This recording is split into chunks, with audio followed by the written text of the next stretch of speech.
So he's 2 minutes late this time. Hope that's acceptable.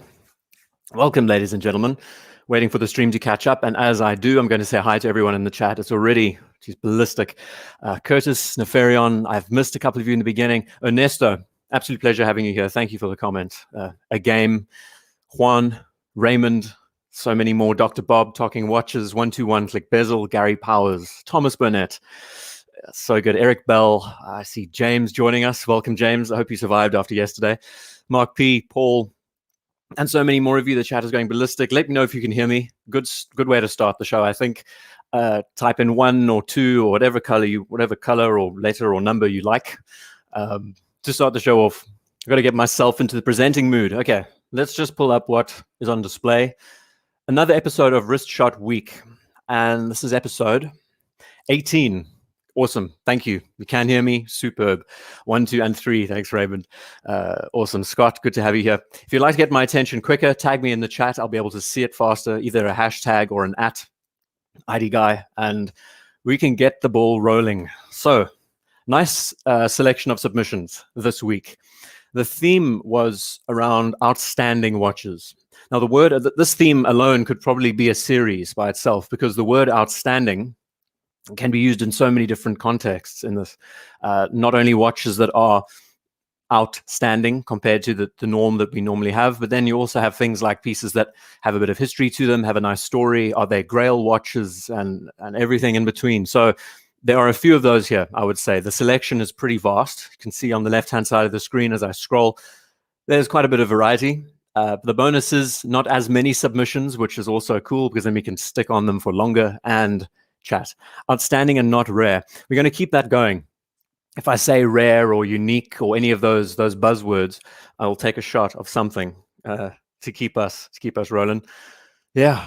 When did I stop taking submissions? Andreas asks. I would say about midday today. There were a few late submissions that I have saved, which will be featured, but yeah, it's difficult. Like I tell you, normally there's about 100 emails that come in, so if I do butcher your submissions and the names and the titles and everything, do apologize. A lot of these edits and saves happen at like, God knows, 2 in the morning. So very, very rare. Okay. Yeah. Thank you everyone for being here again. There's so many more of you in the chat that I'm missing, but let's get the ball rolling and start with the show. This is what I've been wearing. As far as outstanding, I wouldn't say they are outstanding watches. I guess my approach to this theme is, what are the watches that speak to you in a way? You look at these 3 and you find they all have Arabic numerals, they all have batons, they all have a sports characteristic to them. One has a rubber strap on a deployant, a tropic strap, another on a NATO, another on a bracelet. And these just make for such versatile everyday wearing watches. I love them. They never get boring to me. And in this hobby, I think it's very important to find your preference. I try to preface that in the Tudor Omega Rolex video that came out this week. I'll link it in the corner for anyone who's catching up.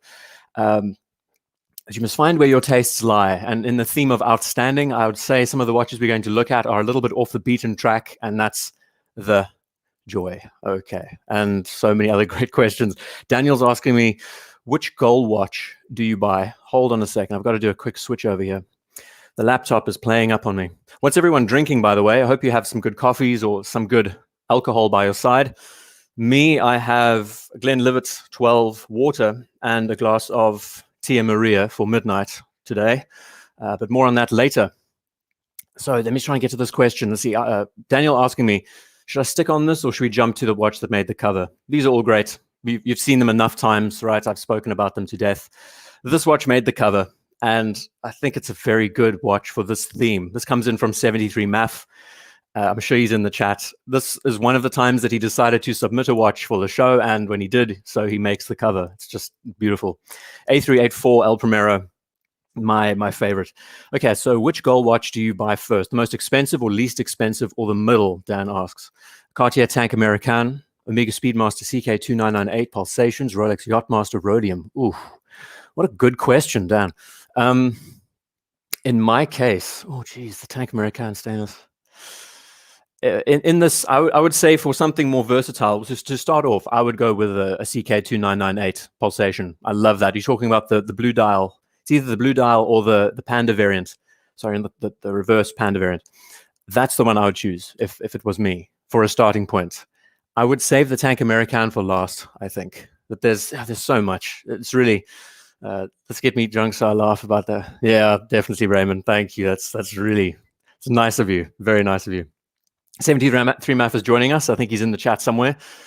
And his name is Matt, yes. So, yeah, what do we say? So he got this watch on the strap first, the leather strap. Switched it over to the ladder bracelet that came recently, the Frères bracelet.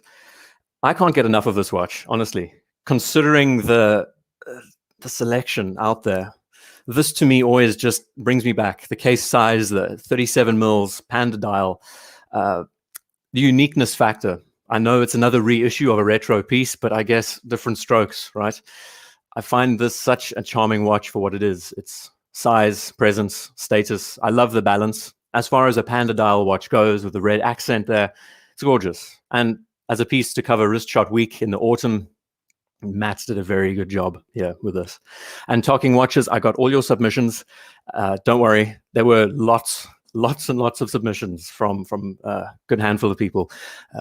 The Kung Fu Panda variant, Clive says, yeah, I mean, you could call this the Panda, right? The Panda aesthetic. They do have a few others. They have reverse pandas. They have the cover girl and other varieties. Anyway, going to move on next. Thank you for this, Matt. It makes for such a good shot to open the show. And the submissions, we had about 12 competitors for the cover photo this week. That's how good the selection was. So I think we will be seeing that as we continue through. I've been quite amazed. The variety is also fantastic. What makes these shows a joy is that we see watches like this, and then we see a watch like this, which is something that's not advertised to us. And it's something more discreet, something more unique to the owner. Right, so this is from Andy. It's I probably butchered this badly, but it's a VFA Grand Seiko and the reference is a 6145-8000. He mentioned that this is basically a Franken Grand Seiko. He's taken the movement and the dial from one model and put it into the case of another, as far as I know. So we're starting with a Grand Seiko for a change, which is something else. And there's going to be a few of them later on.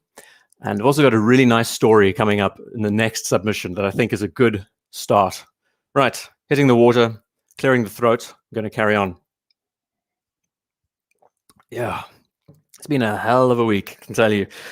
It's amazing the amount of logistics that happens behind the scenes now. It's like the work that goes into videos is sort of like secondary compared to everything else, preparation and emails, and it's unreal. Right, so we're carrying on next. Andy, thank you for sending this in. I got to say, I do enjoy the cases of these. The issue that a lot of people have is that there's the name Seiko on the dial, but they are very different animals. I don't even know if this is a quartz or it is an automatic. Okay. So this is what he considers a Franken watch, worth sharing. But next we're jumping to quite a special one, and I like the story. I actually queued this up quite early on in this because of the story that was attached to it. Comes in from Tyler. This is in Los Angeles, and this is a Alaska Project Speedmaster Professional. Let me try and get the story up quickly and try and read it through. Basically, he spent months hunting for this watch. I think years hunting for this watch. And let's try and read this out if I can.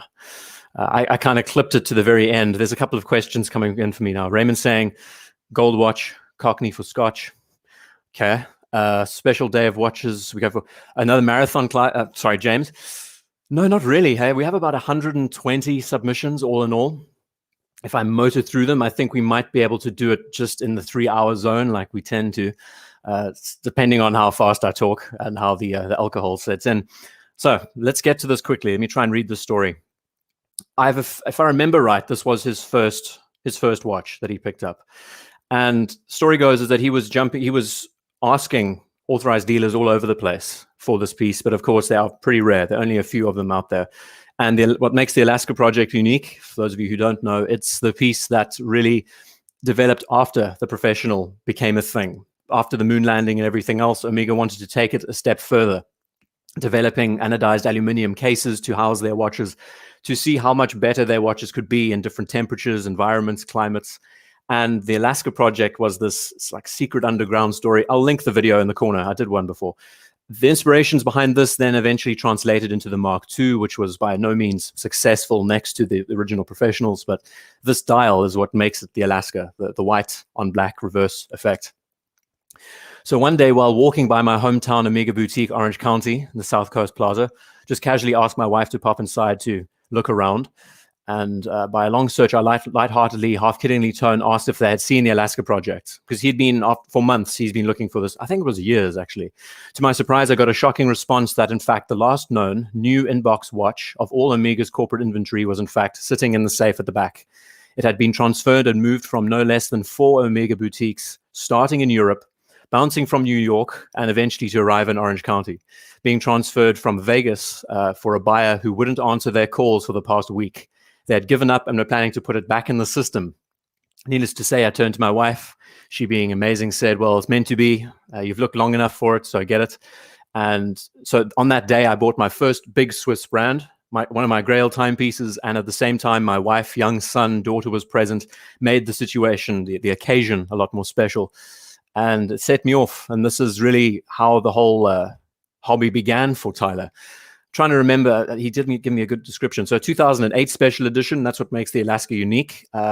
Acquired in 2014, there's 1,970 numbered pieces, 1861 caliber, as we would know. And again, the design elements of the white dial, these are becoming, I mean, they're really sought after in the selection. Very, very popular. So I've just been looking away from the laptop screen. It's a cool piece. It really is something charming. I mean, we see so many professionals, but the Alaska is, yeah, it's quite a gem. Quite a gem. So Tyler, this had to be queued up because I did like it as an opening theme for outstanding watches. This is a pretty good one. Right, moving on next. And I've got to change something up here because we had a bit of an issue earlier. Thumbnails. Nefarion sent this in very late into the show. Universal Geneve, pole router, table of contents. And what did he explain? So it's his grandfather's watch, passed to his dad, and then passed to him. So 3 generations of owners with this piece. And when he sent in the first shot, which was just the movement, it was in for a service. He didn't actually have a front shot, but it just arrived today. I think he mentioned in the chat earlier. And this is it. 3 generations of Universal Geneve pole router. Pretty special. That's a great story behind it. So yeah, I hope the theme seems to run pretty true through this show, I reckon. There have been some, oh no, I did make a mistake. I'm gonna have to switch to it. The issue is sometimes this page does have a bit of a problem with saving images later on. So you saw the front of it. This is the movement that he sent to me. I really didn't have an idea that this was a micro rotor, but Universal Geneve, I mean, they have quite a story and a history, right? And again, ladies and gentlemen, I'm missing you all in the chat. That's going ballistic. I hope to keep up with all of you here. You're talking about what you're drinking, bourbons and everything else. Congratulations, it's good. And yeah, I hope you've all had a good week so far and weekend. It's Saturday evening in the UK, 10:15. And yeah, I'll tell you the days, the last 3 months have felt like days to me. I can't actually explain it clear enough. Right, Nefarion, always a pleasure. I hope you didn't miss your submission. I don't see you in the chat, but gotta love a pole router. Moving on to Blaine with another family heirloom. I inherited this pocket watch from my father-in-law. The earliest example I could find dates to 1932. This is Seiko in its early years, right? Very early years. It's quite amazing. I mean, these two submissions are completely different, but same kind of theme. Inherited, father-in-law, old watches, and gotta love it. Let's get right into the details. I need to learn more about Seiko's history and the background of these pieces. And I wonder what the case, I'm guessing the case is probably nickel plated by the looks of things here. Heat blued hands are always appreciated. I think we'll be seeing a few of those later on. Just the texture on the table, and yeah, it's gorgeous. It is really gorgeous. And also the back service, what did he say here? Service and mainspring replacement. 1932. This is at least as far back as he can date these pieces. Amazing. It always fascinates me how a mechanical movement can be so well maintained and looked after over such a long period of time. I mean, these things work all day, every day, a heartbeat, right? And they still look as good now as they did when they were first made. Yeah, exceptional. Really is exceptional. James saying that's because we're all insomniacs. We really are. Not by choice. It's by demand, right? I got a good 2 hours of sleep in before the show, which is amazing. It's so refreshing. It really helps you get it's like a hard reset before sitting down and working again. I strongly suspect the hands aren't original, Blaine says. So what do you reckon? They weren't heat blued back in the day, or these are just replacements? Yeah, I mean, the condition of them looks like they've got a bit of corrosion on them. Who knows? It's when it comes to vintage pieces, especially from freaking 30s, it's very difficult to find anything that's clear and concise. Still, stunning watch. The beginning of Seiko in its glory before we even got to wristwatches. And we're going to move on. There's a couple of Seikos, actually. We're going to see some Prospexes and really nice, bizarre, and peculiar models, too, in this lineup. Speaking of which, we're jumping to Bruno, known as BDev. I think he's in the chat somewhere here. And he sent in, as per my request, some more 60s-inspired divers. I can't get enough of these things. I mean, they're just so ludicrous when you look at their sizes and everything else. So let's just start. From left to right, we have an Orion 37mm. We have a Lucerne 30mm. And on the far right, we have a Lucerne 38. Look at the dials, look at the bezels, the cases. These were all inspired by that time period. And there's just so many little quirks, broad arrow hands. Let's go into the Orion first. This model has a racing dial on it. I speak about this all the time, but these watches were all assembled by parts bins. There was no rhyme or reason with any of them. They were just made to be used. And here's a good example of a racing dial on a dive watch. Fully graduated bezel insert, which is always a pleasure. Cyclops lens. We've got our Arabics at the quarters, pencil hands that we would expect. And then we move to the 30mm, a 30mm dive watch. I mean, the typeface, the way they've done the batons. There's so many watches out there that use the same dial format. As we know, it's been repeated enough times. Red roulette date window. We've got a large, broad arrow hand. And you see it's actually got a 24-hour scale. That's actually a GMT, kind of like a GMT timer. And they call it a calendar on the dive watch. It's just so bizarre. Parts bin specials. And here's another one. Lucerne, I love the typeface. Again, quarter Arabics. Looks just like the Omega 57 that we know. Graduated bezel, crazy hands. And it's just cool. I think he has about 15 or 20 of these things, and he just loves them. And it's always worth looking at. We talk about outstanding. Every one of these models could be recreated today and go in all kinds of directions, I believe. I think brands could have lots of opportunities. I'm sure most of these names, like Orion, Lucerne, they're all up for sale at this point because they've all disappeared. They're not in business, unless, as far as I know, waterproof, unbreakable mainspring. I mean, it was just such a time of quirks. I believe these are all 60s inspired, looking at their dials and everything there. He also sent in another, which is a Bailor, never heard of that name before, Bailor Diver from the 70s. Let's see what he said. 36 millimeters, okay. 36 millimeter Bailor Diver. This is something more from the 70s, as you can see by the bezel, the case form, the batons, the orange hand, the white accented hands in general, serifs on the date window. Yeah, it's charming. Right. I'm missing you all here. BDev is joining us. Fantastic. I'm glad I saw you there for a sec. And again, chats, if you'd like to ask me some questions, tag me away. Ask anything you like while I'm running through this. I don't know how long the show is going to be, but I'm going to try and be as concise as possible. Keep it mainstream. No, keep it streamlined. Sorry about that. Got to wake myself up. Right. Thank you for these, BDev. I got to say, I could look at these all the time. I would love to see just a full collection of these on the table, all 12 of them sitting there. I just find them so captivating. There's so much detail to these watches. Sadly, the dive watch has become sparse today. I guess for the sake of functionality and its purpose of being something legible, easy to use. But there's just so much stuff you can look at on these pieces. I guess when we talk about design, it's not the best thing when you have clutter. I just find it a joy. I really enjoy the crazy aspects to all these models. Okay, moving on next. And this was quite a late submission, if I remember. This is from BS, based in Hawaii. And he says, I know you don't like this watch. Just look at that picture. Look at the scenery. Oh, it's beautiful. Based in Hawaii, he says aloha. And he sent in a 50 fathoms bathyscaphe that I and a few others, I reckon, don't truly understand. I struggle with this piece, and I'll explain why in a moment. I'm missing Clive. Bailor was often associated with vintage Hoya. Wow. Thanks for that, Clive. And Lucerne and dress watches. These names have just completely disappeared. Completely. And it's quite sad. You really need to, there needs to be more books about these kinds of watches out there. And Showcase is joining us. I'm so glad you got your Tudor back today. You're really scaring me there. It took 3 days for the watch to return back to you. Special delivery. Yeah, worried me. I'm glad you got it back. And apparently the Submariner's on the chopping block, James. I'd like to know more about that. If you can share that with us. The 114060, you're thinking of phasing out in favor of the Black Bay 58 navy blue. I find that quite peculiar, gotta say. But I want to hear your story around that if you'd like to share it with all of us. Forbin Colossus. I did not know that Blancpain made a model like this. Gives me Pelagos. Okay, so let's talk about it. The 50, we know the bathyscaphe story, being the more affordable variant of the standard 50 fathoms back in the day. And what I like and dislike about this watch is its 70s influence, I think.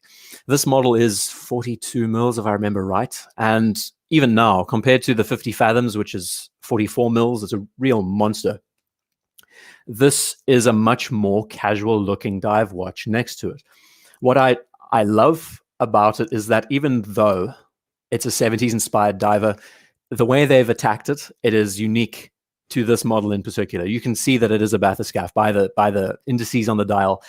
Tiny, I'm talking minuscule nipple indices and syringe hands, squared off syringe hands, and all the little aesthetics we would come to know from the 70s models. So I like that they've taken that inspiration for the model here. But then at the same time, as a functional dive watch, you kind of lose in a few areas when you're dealing with something that's so minuscule. The amount of space that's not allocated to anything on the dial, I find peculiar. Speaking of which, we're just talking about these Lucernes and other models. How would this watch benefit with extended minute marks running around it? It just closes up that open space, that negative space on the dial. I have a feeling that this watch would improve visually. It might look a little bit more busy, but I think it is, yeah, it's a pretty charming watch in its own right, even though it's something as far as dive watches go that I don't think appeals to a lot of people. The chronograph, on the other hand, feels like a watch that is more in line with this style because the subdials fill up the space, the indices, and they don't get in the way, the batons, should I say, and the plots, they don't get in the way of the subdial, so it feels a lot more integrated. I think I saw Mermaid in the Sea. Tourista says, I mean, it's absolutely, let's get another shot of, I'd love to visit Hawaii, really would. I've never traveled out that far in the world, so it would be nice to go and see that side of the world. And let's see, Showcase. Oh, this is a 38. I have a tiny wrist, BS says. I had no idea they made it in 38. That is amazing. I might have to look into it more now. That's cool. Okay, and let me get back onto the watch and hold on to it while I read James's comment about the Submariner. You did mention it to me in the chat the other day. I think immediately went back into a honeymoon. Oh, immediately went back into honeymoon period with the 58 when it's back on the wrist. The 14060 is safe. Yeah, complete 180 since we spoke. This hobby it drives us insane. Showcase. I know the feeling. I do know the feeling. You have to stay true to your roots. It's very, I'll try and be a bit more philosophical as I carry on. BS, I love the shot. This photo is beautiful. And again, as James says, the Blancpain are small. They are, I would say, the smallest indices you can find on a dive watch. And that's pretty charming. All right, next we're moving to Cameron with a Damasco Da44 with a black, oh dear, I spelled that really wrong. Diamensed, what have I said here? It's an ice hardened case. There's a special coating. I don't know what I said. This was saved at like 2 a.m, I think. It's a German made watch. So it sticks to the same, Zin kind of aesthetic, the same Flieger motifs. And they know their word, contrast, as Clive likes to use. I love the red accents, just the way everything's placed, the polar outer dividing lines. I haven't looked into this brand very much, but it is pretty unique, special. Okay, and let's carry on. Where so many good chats going on here. I see Thomas again. Nice to have you here, Thomas. I don't know if I said hi to you earlier. Greetings from Puerto Rico. Ian says, welcome. It's amazing. Reaching out to people all over the world, it still baffles me how people everywhere can join into these shows. Blaine asking me, what is the most remote location you've traveled to? I've traveled out as far as Singapore, that side of the world. Africa is just one of those places where you can get lost so easily. In my case, just being lost in places like the Karoo, being lost in game reserves, that's been one of my real passions. I've been to Australia when I was very young. I've traveled to a lot of the big continents. I haven't been through Europe. I've only been in the UK for about 4 years. So hopefully when the world opens up again, I do plan on doing a bit of a Euro trip and then going over to the States and just getting lost in the wilderness there. That would be amazing too. Yeah, as it is, I haven't really been in many remote places, actually, Blaine. But speaking of coming out of Africa, you can get lost so easily. Just a couple of 100 kilometers from where you live, there's open terrain as far as the eye can see. And going out camping and hiking, we had all kinds of awesome trips back in the day of just getting lost, living out in the bush, as they say. And my folks are from Zimbabwe, Rhodesia. They spend most of their lives up there, and it's the same kind of situation. Africa is still very wild, even though there are lots of modern regions to it as well now. Nice question, Blaine. Thank you for that. And James saying, really like these watches. They're priced well. Pricing and brands. We need to talk about it more in videos, I think. How these brands, we can consider micro brands, but I mean, what they offer, the value they offer when it comes to return on what you're paying.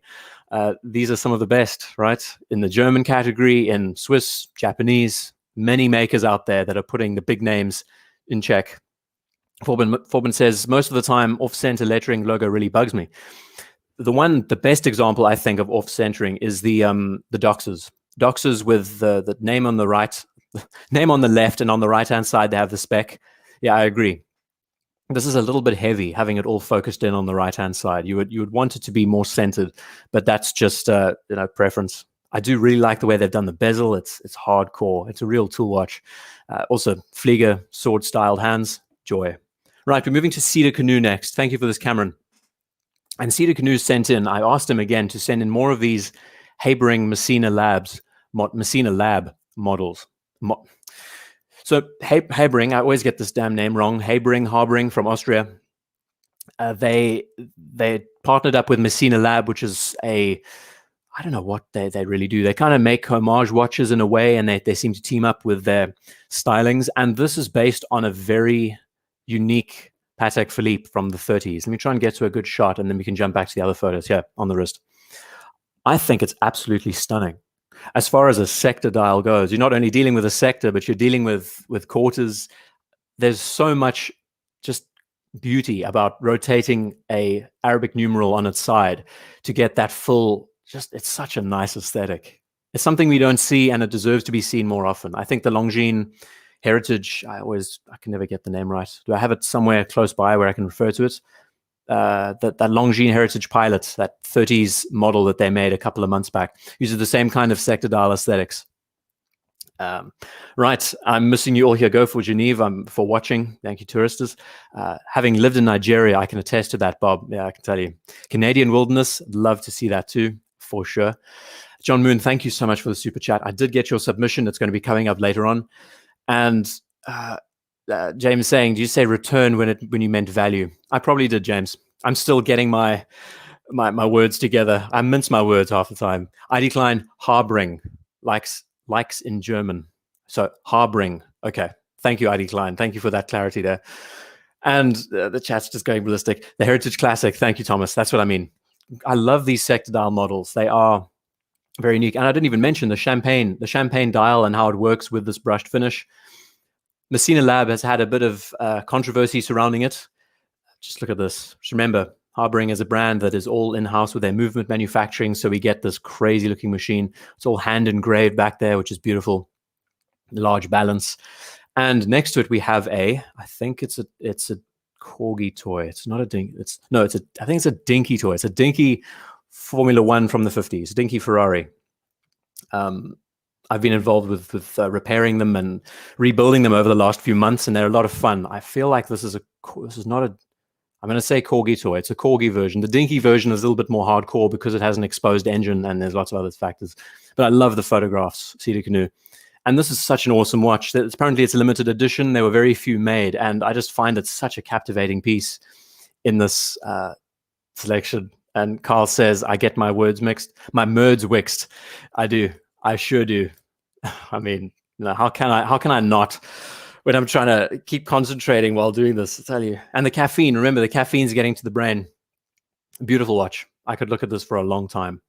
We're going to jump next to Chris, and there was another Chris. There was a Chris C who sent in watches earlier. Actually, the last submissions. For some reason, this gadget doesn't like saving them so clearly. So I've switched over to thumbnails quickly so we can have a look at them. And they're some of the best shots of the Explorer that we'll be seeing. Explorer 39 that some of us love, others of us know. There's no denying whether you love it or hate it, that it takes amazing photographs. And I think this is probably the best example. Let's just get this shot up so we can have a look at it. And then, I mean, the photography is absolutely incredible. So we can appreciate this kind of stuff when it comes to the professionalism. I'm going to switch back to table. I can't stand seeing the thumbnails here. I'm going to switch back to table of contents, and we'll still have this up. You notice that on this side, Chris's name doesn't actually appear. A little bit of a technical glitch. But just look at that. It's a beautiful watch in the right context, in the right environment. And, you need a fantastic camera to do this as well, and just good lighting in general. But it's so charming. It's a watch that I have still battled with to this day. And I'm going to do a final video, I think, in the next week or two. I don't know, God, preparation, discussing the ebb and flow of falling in and out of love with this watch. I love the 39 mil size. It's something that has grown on me, especially now that I'm working out. My wrists have gotten bigger, and I can definitely attest to having bigger wrists. You can experience and enjoy this watch a lot more. It feels more comfortable. It feels more integral. But then at the same time, it's wonky in places. I find it, like the bracelet, if they just scaled it up a little bit, less of a taper, made it feel a little bit more connected.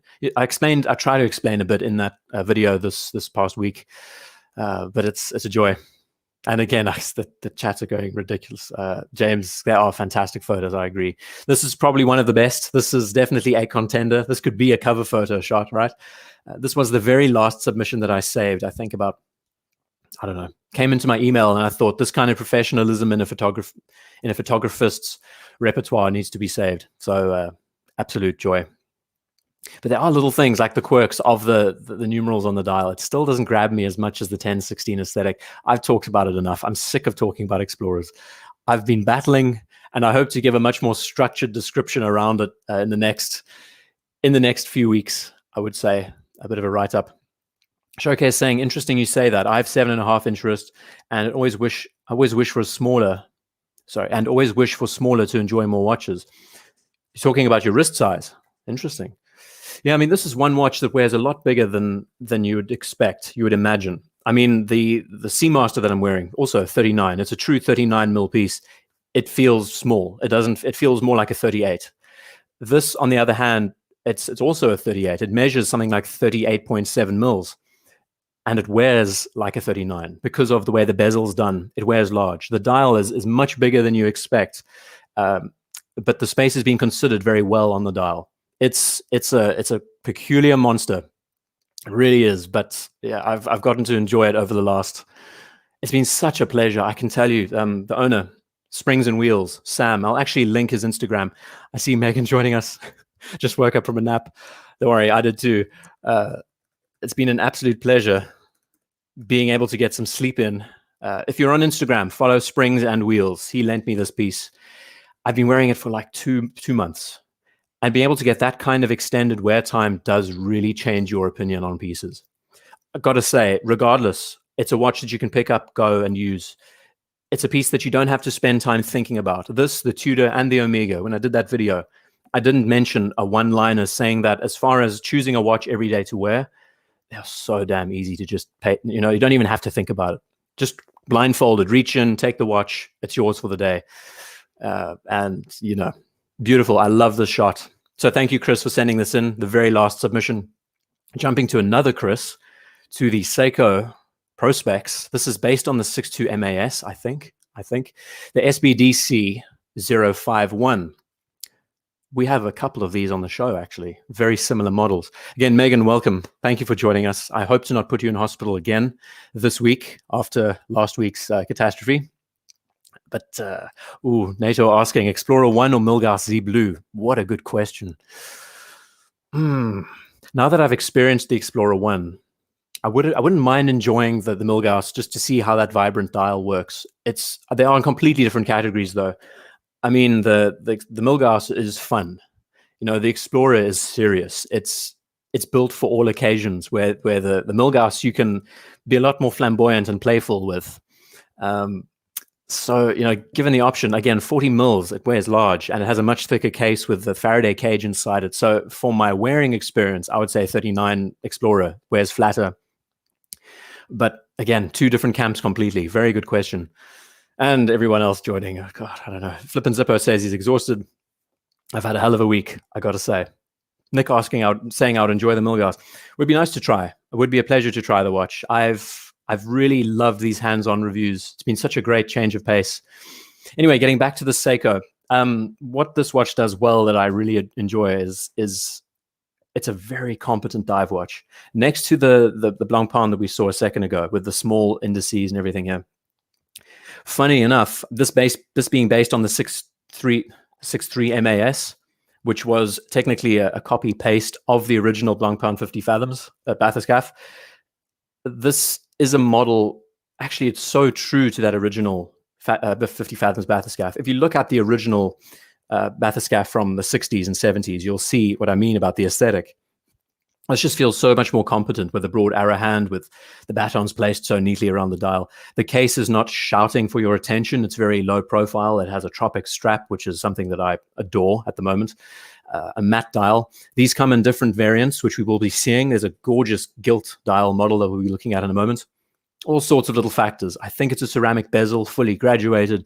Yeah, there's lots of little features here. Like the limited edition blue prospects, there's, I tell you, Seiko and their limited editions, the same as Omega, right? They love them. It's like their drive. They're driven to focus on limited editions as much as possible. Yeah, and it is showcase. You're right. A proper tool watch. This makes just everything about it, I think, screams it. Especially the case. It's so competent in its presentation. It's not something that's trying to show off anything flashy or flair. Even the dial, it just works. It's there for a purpose. I haven't even spoken about outstanding watches as much as I wanted to, but the theme, yeah, it rides so many different lines in this category. Like I said, 37 minutes ago when the show started. Okay, Chris, thank you for sending this. We're jumping next to Corey. Now, this watch took me by surprise, and I'll show you why. This is and he didn't even give me the reference. He's got a wild animal on his lap here. This is a BMW chronograph, okay? Now we know when it comes to watch, I'm just going to focus on this image. When it comes to watch brands that are, you know, marketed by their automotive manufacturers, Porsche design is in a different category, right? We have all kinds of automotive brands out there that put logos on their watches. You probably find that this came with the car that he bought, or he could pick this up in the showroom when he was there. What I found interesting about this, at first I kind of withdrew and thought, that's a bit peculiar. But then when you start focusing in on the details, what I love is they have used all the nuances from BMW's design language in this watch. And I really like that. So we're looking at the indices, these italicized indices that we know are very popular with the speedometers, the speed gauges. Then the obvious is the grill aesthetic on the subdials. I really like it for that reason. It's not a watch that would appeal to everyone. I can fully agree. Having BMW on your watch is a bit peculiar nowadays. Kidney grills, yeah. And I mean, what's it called? The Hofner. What is it called? The Hofner kink. What do they call it? Always get the damn name. Someone would know. The kink that they put in all the quarter panels at the back of BMW windows. That edge is very unique to BMW's identity. I just love that they've actually used their own automotive influence in the layout, on the dial at least. The case and bracelet, on the other hand, not so much. But it's fascinating for that reason. Definitely not a watch for everyone, but I do really like how they've put that DNA into this watch. Their own DNA. It's not just an homage of any other chronograph that we see out there. Oh, God, you're missing you all in the chat. Sorry, everyone. Let me try and catch up. Eric Bell, Miles. Yeah, I've missed you all here. Sorry. If you tag me in the chat, I'll see it faster. As Showcase does. Alien's face with BMW stamped on their forehead. It does kind of look like Alien's face. Yeah, I agree. But again, I just find it fascinating how they've used their DNA in their watch. More brands should do this, because I've seen lots of automotive branded watches that are just so banal, and they don't have the identities that really speaks to their languages, like Porsche design. Porsche design, it's difficult to see Porsche in a lot of their modern watches today, I think. And they feel just more like German-inspired pieces in general, you know? Right, I'm going to carry on through. Corey, thank you for sending this in. We're going to jump to an Odysseus next. Curtis, if you're in the chat. Curtis is our man from California. He just retired this year. We met up when he was in the UK for a little while. Absolute gent. And if you're watching, Curtis, avert your eyes, because later on we will be seeing your dream Skydweller come up a bit later on. 121 says, does it ding you incessantly for not wearing a seatbelt? Can you imagine? I love that. You know, oh God, I tell you, modern cars just bug me. I can't stand modern cars with all their oh God, alerts and buzzers and everything else. You know, most of the time when I'm getting into an old car, I barely even have time to put the seatbelt on. It's just get in, go. Something about safety precautions and procedures that are a little bit overdone today, don't you think? Right, Curtis is still here. Fantastic. Right, so a Lunga Odysseus on a bracelet. And we know this monster, he really enjoyed this piece. It fits him extremely well. And it's growing on me. It is growing on me in a way. Funny, you know, a delayed fuse. Hopefully, if Russell joins us a bit later on, maybe we'll be able to meet up very soon and I'll be able to experience this watch myself. But you know, what I love about it is it still has Lunga's design language. Also, just enjoy the Skydweller in the background. Don't forget, this is his pride and joy, his retirement watch in many ways. It's just that the dial speaks so true to what Lunga's identity is. Maybe the blue dial is a little bit cliche. I've seen so much of that. The latest ones with the gray dials I find captivating, with the white cases and the rubber strap integration. The bracelet, you know, on the wrist, it does look pretty appropriate. I'd like to know your thoughts, Curtis. What did you think trying this watch on? What is I would imagine your first reaction was, this is a Lunga, I should love it. But what was the feel like? Was it comfortable? You know, stunning model. And I'm missing you all in the chat again. I'm going to try my best, as it is. BDev asking, cars today are designed for people that don't know how to drive. I agree. I agree.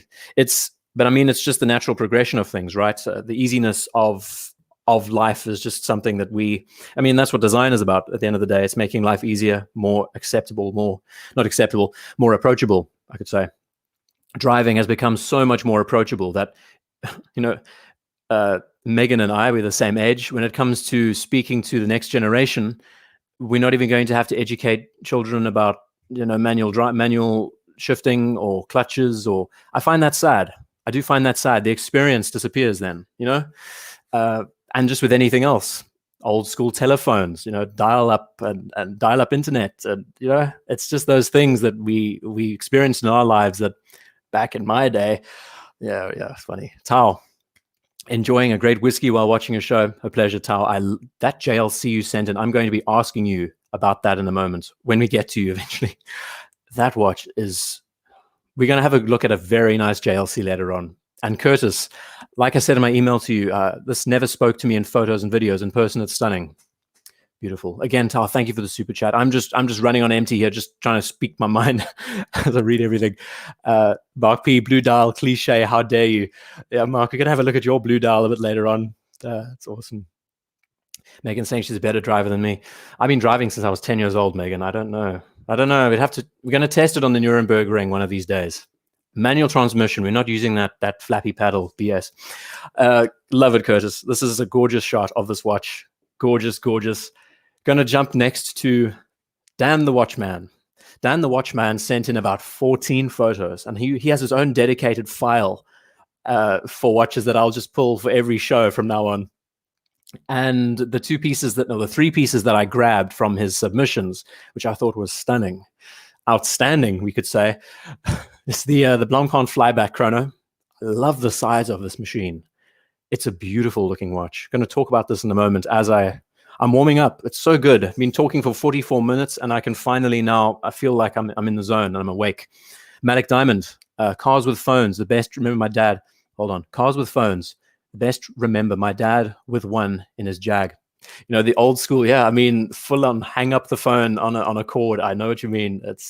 And then when cell phones first happened, and you had these huge boxes that you had to put next to you on the floor, right? It's laugh. Technology rapidly increasing, and now we have electric vehicles that are powered by battery packs. I'll tell you what. Right, Curtis, this watch was a boutique display only. Okay, I could not have purchased it if I wanted to. In its retail in California is almost 35K.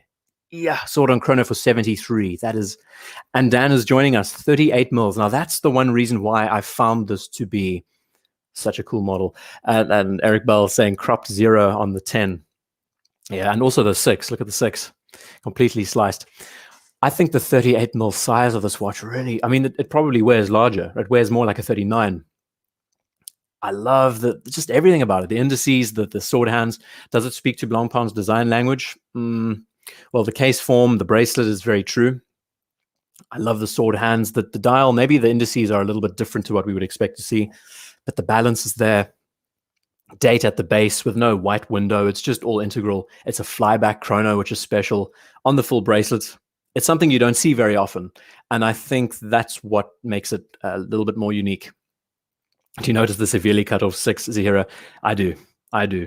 Cut off numerals. Love them or hate them. They are there. Some watches do them better than others, you know? And I'm going to stop saying that I miss you in the chat because you just know it by now, right? Watches and Giggles joined us. Fantastic. Absolute pleasure having you here. And how are you enjoying your Explorer, Watches and Giggles, after, 9 months of waiting for one? Unbelievable. Next up, Dan the Watchman sent in my great-grandfather's Bolivar. Speaking of the theme of outstanding watches, gotta love a hand-me-down. And look at this model. I would imagine the bracelet is like those stretch chain bracelets from back in the day. This is just classic Bolivar from I would imagine late 20s, early 30s. Manual wind with a wire lug on the case. The gold has just tarnished into this rose finish. I don't know if it was originally rose gold, but it's stunning. I mean, the style, I really do enjoy. I'm sure you've noticed in the past talking about styles and how they've evolved over time and the fashions of the day. This was really the charm back then. A watch was about something that you could use as a piece of jewelry more than just an accessory. I guess we look at it in a different context today. They're becoming more like functional instruments for us everyday wearing. But back then it was something to be worn with attire, and these watches were only used on the weekends, you know? And it's awesome. Andreas, went for some water. Did you see my super chat? I think I did, Andreas. Oh God, I don't know. I saw Tao's super chat, and I'm sure I did. Yes, I've just scrolled up. Andreas, thank you. I scrolled up like half a kilometer. Looking at the watches that made it in, I'm saddened my submission was sent in too late. Couldn't fit right with the theme. Can't make it every time. It wasn't theme related, Andreas. I can tell you, as much as I try to be on the ball with saving submissions, some do slip by.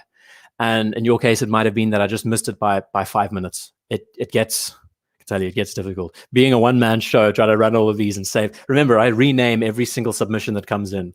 Rename and list everything. Oh, God, don't get me started. It feels very streamlined now. I've done it 18, 19 times already, so it is a bit easier, but still can be difficult at times, especially at like 3 in the morning. Right, next up from Dan the Watchman. This was one of my favorites that he sent in that is just worth our attention. A Le Couture Automatic. This watch looks like something right out of the 50s. So we've had a look at 3 very different models. We could say Blancpain also inspired by 40s and 50s. Grandfather's Bolivar, very 30s, late 20s, early 30s. And the Le Couture is now a rehash of 30s deco motifs with the lugs.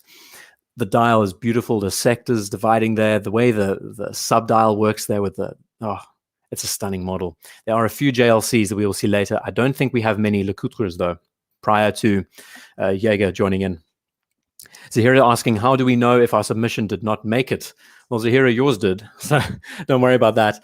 But I see, I can't send out a confirmation email to 100 people because I would probably flake out by then. It's hard enough just saving and renaming, but it's, when it comes to, yeah, difficult to explain.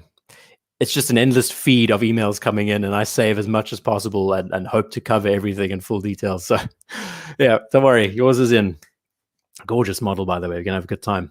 I love this piece. I think it's just so competent. I would imagine it's like 33, 34 mils from back in the day. The way the batons work on the dials, the dividing lines, the typeface, brands need to focus more on this. This is so special and important, I think. Look how the automatic, the swirl of the A and the swirl of the C are in line with each other. The bold of this, yeah. There's small little details, especially when you're dealing with something like a dress watch that deserves a lot more attention because you're dealing with a lot less detail, really. You're dealing with a much sparser dial. You need to be competent with these small aesthetics and features. Mention of a hand-graved, that's fantastic. I didn't even notice. These are actually hand-engraved indices onto the dial itself. I love that. So you're actually working with negative space here. The way this plays in the lights must be spectacular. And just as that's from Doog UK. Yeah, I'm missing you all in the chats, ladies and gents. Going to carry on through, Dan. This is beautiful, absolutely beautiful. Now, the next model up, speaking of outstanding,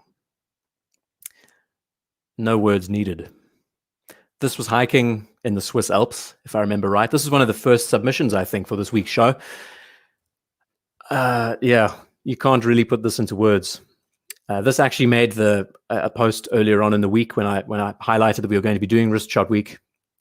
Just take that in for a second. You can almost feel the mountain air in this photograph, don't you think? And it ain't no CWC, Thomas. This is a Seamaster 300 from 1969, reference 166024.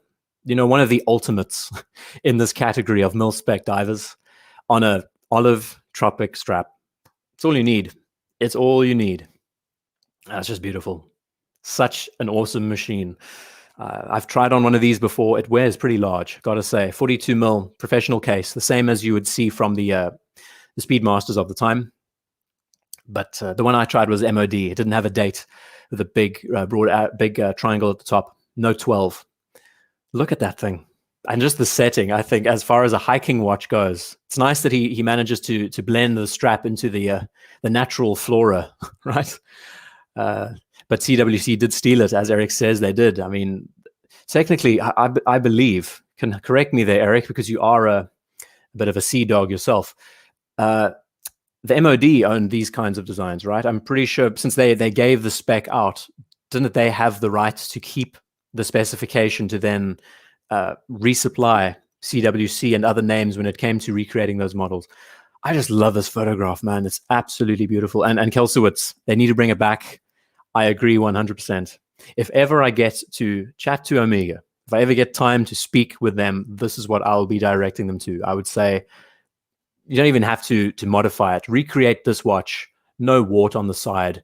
No peculiar details that makes it divisive with skeletonized hands. Just this. It's all you need. We have a date variant. You have a no date variant. Maybe incorporate the large triangle at the 12. You can see that they're trying to go that way with their 300 models. But, I mean, this is the full hog. And this watch would sell stupidly, I think. Limited edition is not necessary. This watch would disappear. Oh, can you imagine? It's incredible. He also sent in a loom shot, which is insane. We can enjoy that in a lot of detail, and also some more details here on the side. Manufacturing year 1969, serial number 2893, serviced by Omega in Bienne. 42 mil diameter, 10 mil thickness, including crystal 13, lug width 20, lug width 48. It's a beautiful machine. This is a work watch in its purest sense. Speaking of outstanding, just everything about it. I love the presentation. It just doesn't stop. Just gets better and better. But the stud, oh geez, always enjoy it. No, it's a pleasure, man. I'm getting ready for church on Saturdays. Too many friends in here to mention, but I hope you're all well. Great weekend to all. Bud, thank you. We are enjoying ourselves. Mr. C, always a pleasure, Mr. C, $1. It's always a pleasure. And everyone else here, I see Paul saying hi. Welcome, Paul. Jacinta joining us. What's happening today, Jacinta? I don't know yet. In the next in the next hour, something pretty cool happens, but we're just enjoying quite a nice diverse selection of objects in this show. Mason, the one big drawback of the current 300 is the skeletonized hands. There are lots of them, not just the skeletonized hands. I've actually been designing one. I've been working on technical drawings for the apparel that's coming out in the next, I hope by December, I'm going to be launching the page and getting it all started. Come next week, I'm going to be working on them full time. There's so many elements that just redesigning the technical drawing again, having a look at the wart on the left-hand side, the helium release valve, we call it. It's huge. It's so unnecessarily big when you look at the scale of the watch. In a two-dimensional format, there's lots. Okay, I'm going to move on through. Next, Daniel, thank you for this. We're jumping to Derek with quietly outstanding.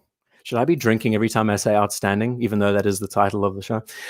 Speedy Automatic 39mm with a silvery champagne dial. These watches are bargain buys today. And there's a lot to say about the automatic, I think. And Flip and Zipper, I'm pretty sure you have this exact model with a blue dial, no? IPAO clock. I love it, Flip and Zipper. Thank you. Yeah, I have a Tia Maria on the side that I'll be enjoying in the next hour. More on that later. But yeah, it's an awesome machine. I've never seen a full silver dial before. Would that be rare? Yeah, no, it wouldn't be, Raymond. DeFerion says, so I say outstanding like Oral Bach says rare and exceptional. You guys are the worst. When I read it in the chat, it's fine. But when I say it offhand, kind of flippantly, then I do need to take a shot because that's just unacceptable. These buzzwords, unique, rare, they get tiring. So is this watch the easiest to read? I don't know. We're talking about everything being a polished silver, but talk about light play. This is serious light play to the nth degree. Which triple subdial configuration do I prefer? I'm not a fan of the stacked subdials like this. I much prefer it when it's horizontal. I don't know why. It's just an eclectic taste, I think.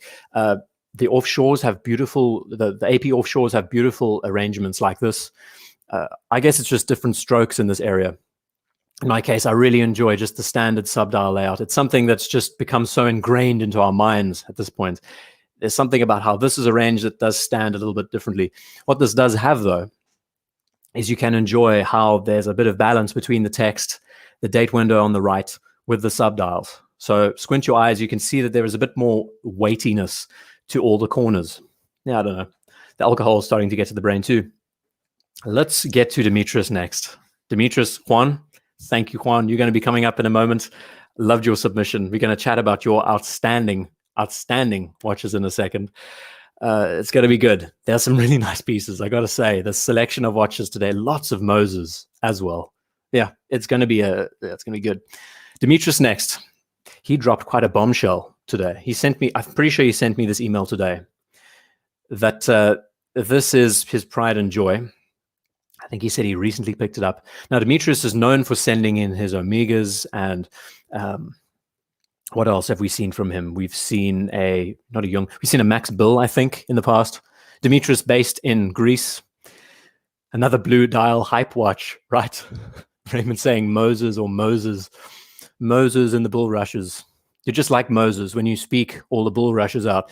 It's good. Right, so blue dial.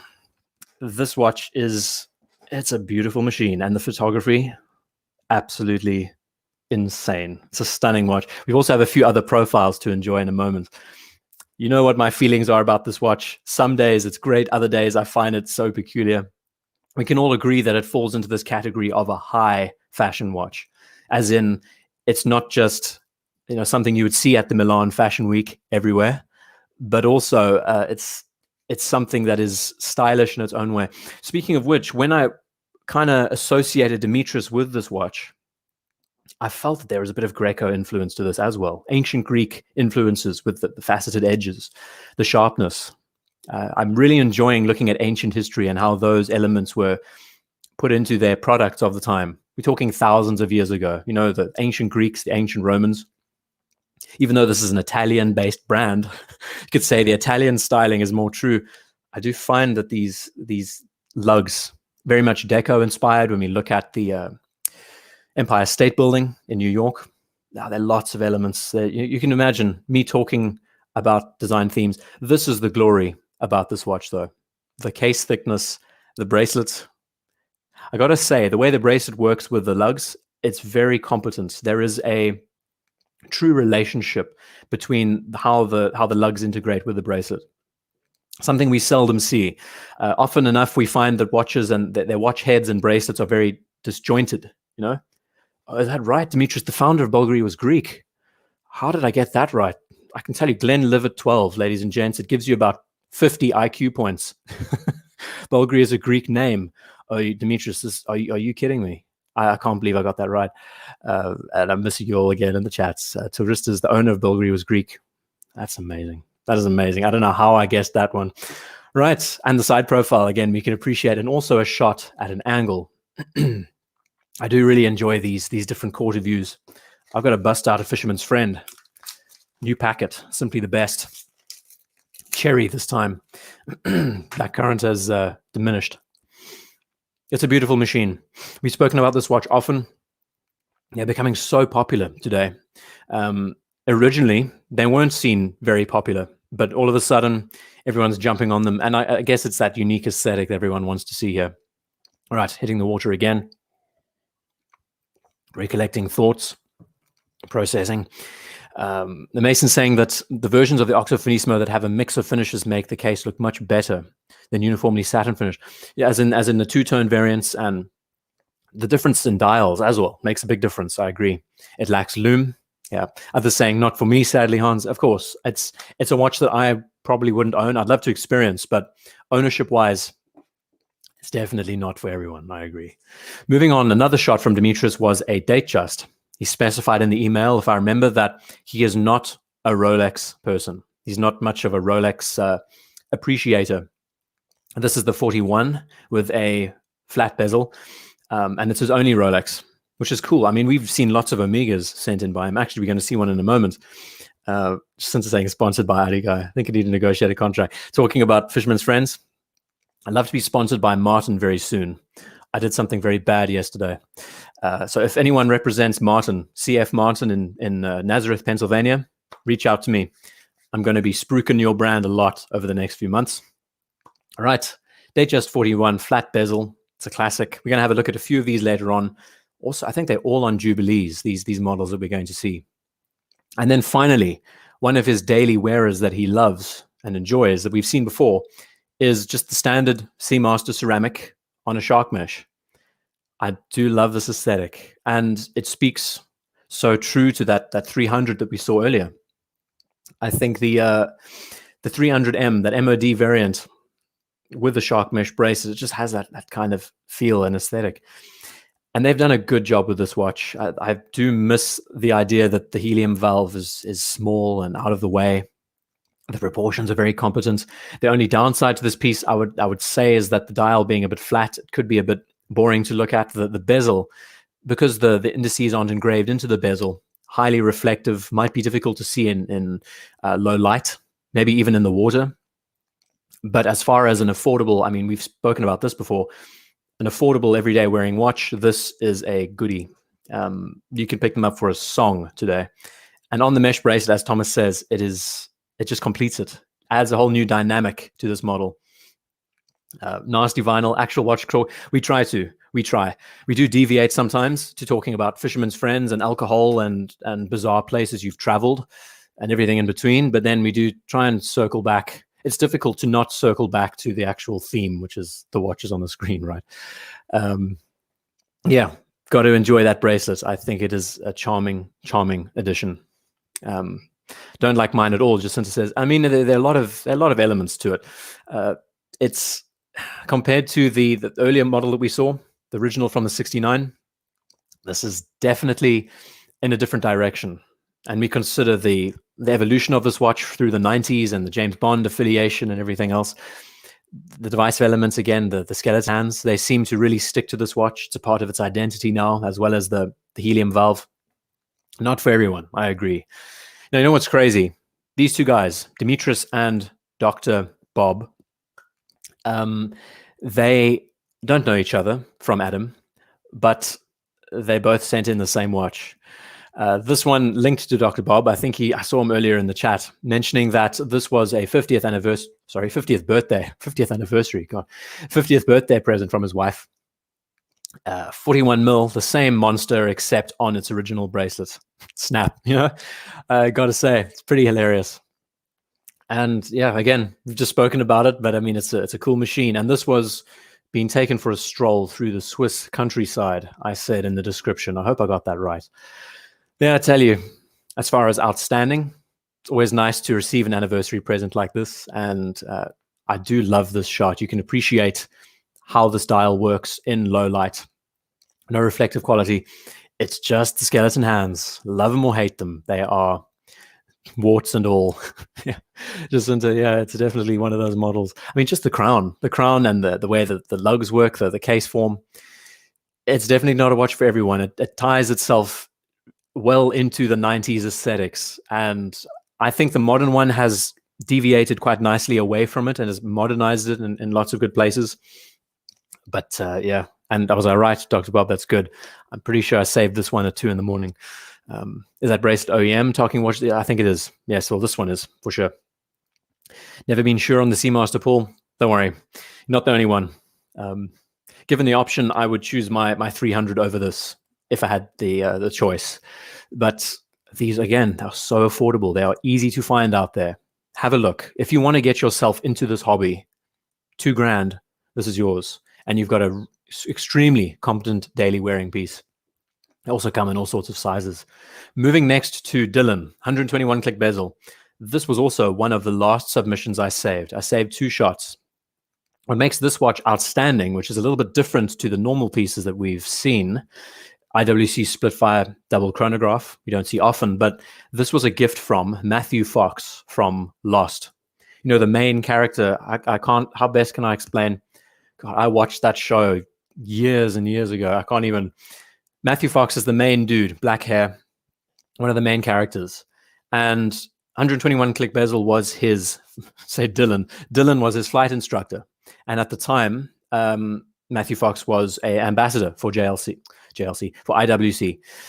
And I got to say, pretty nice receiving this as a gift from someone that you helped train, instruct, flying. That's a joy. And there's so much going on. Scott's saying, wearing my Seamaster 300 now, blue dial, wart and all. Love it. I love it. Blue wave dials. Jacinta, that was a good remark. Warts and all. Gotta love it. So IWC, we can see it very clear here with the indices, with the sword, sword hands. Flieger aesthetic. There's another shot at an angle where we can enjoy it.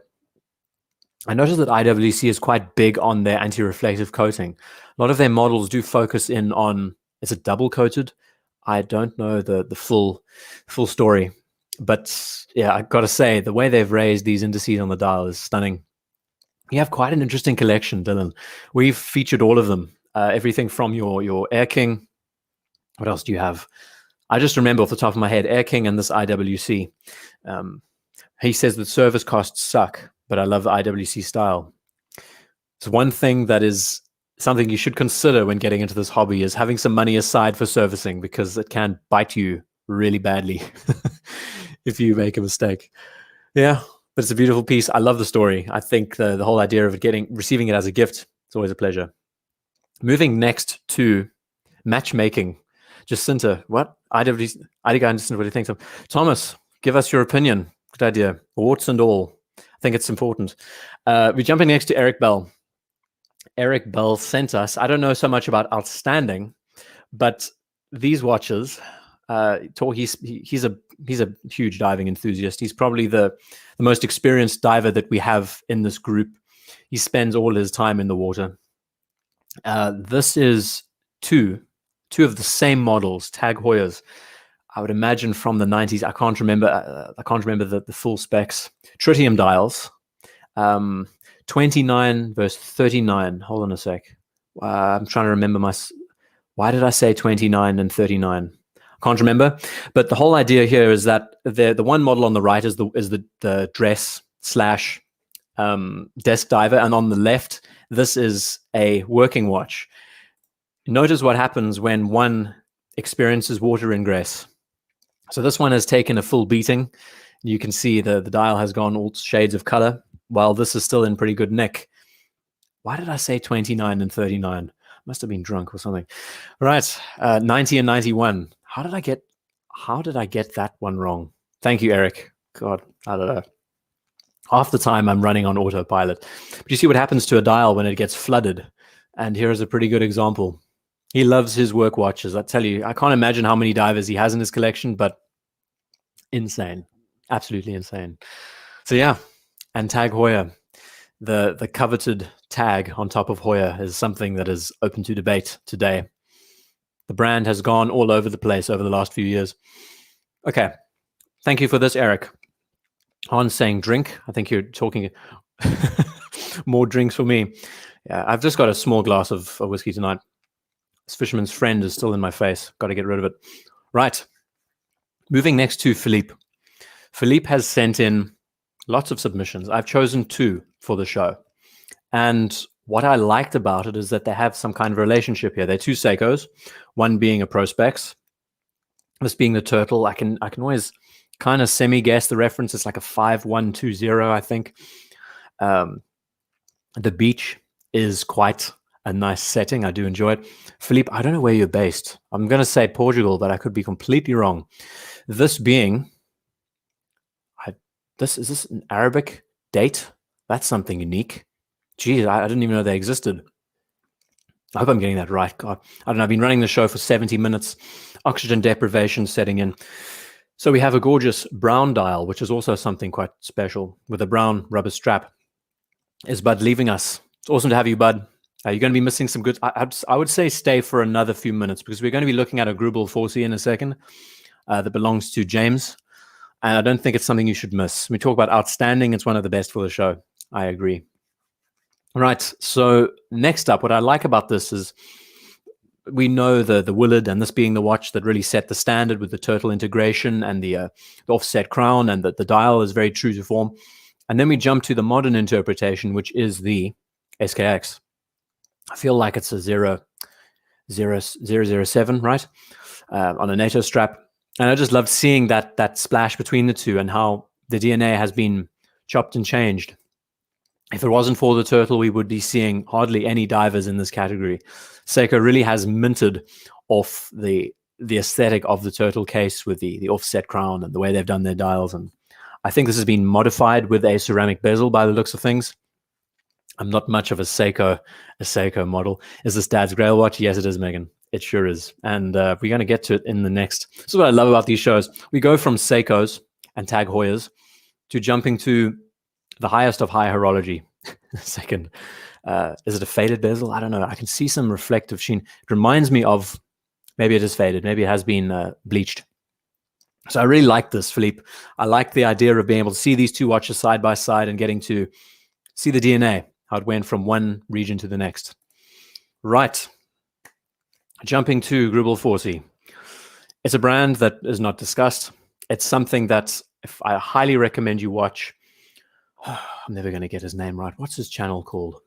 All right, let's have a look at these 2 pieces here for a moment. Just take it in, and we can discuss it in a second. What's his channel? Steve Halleck.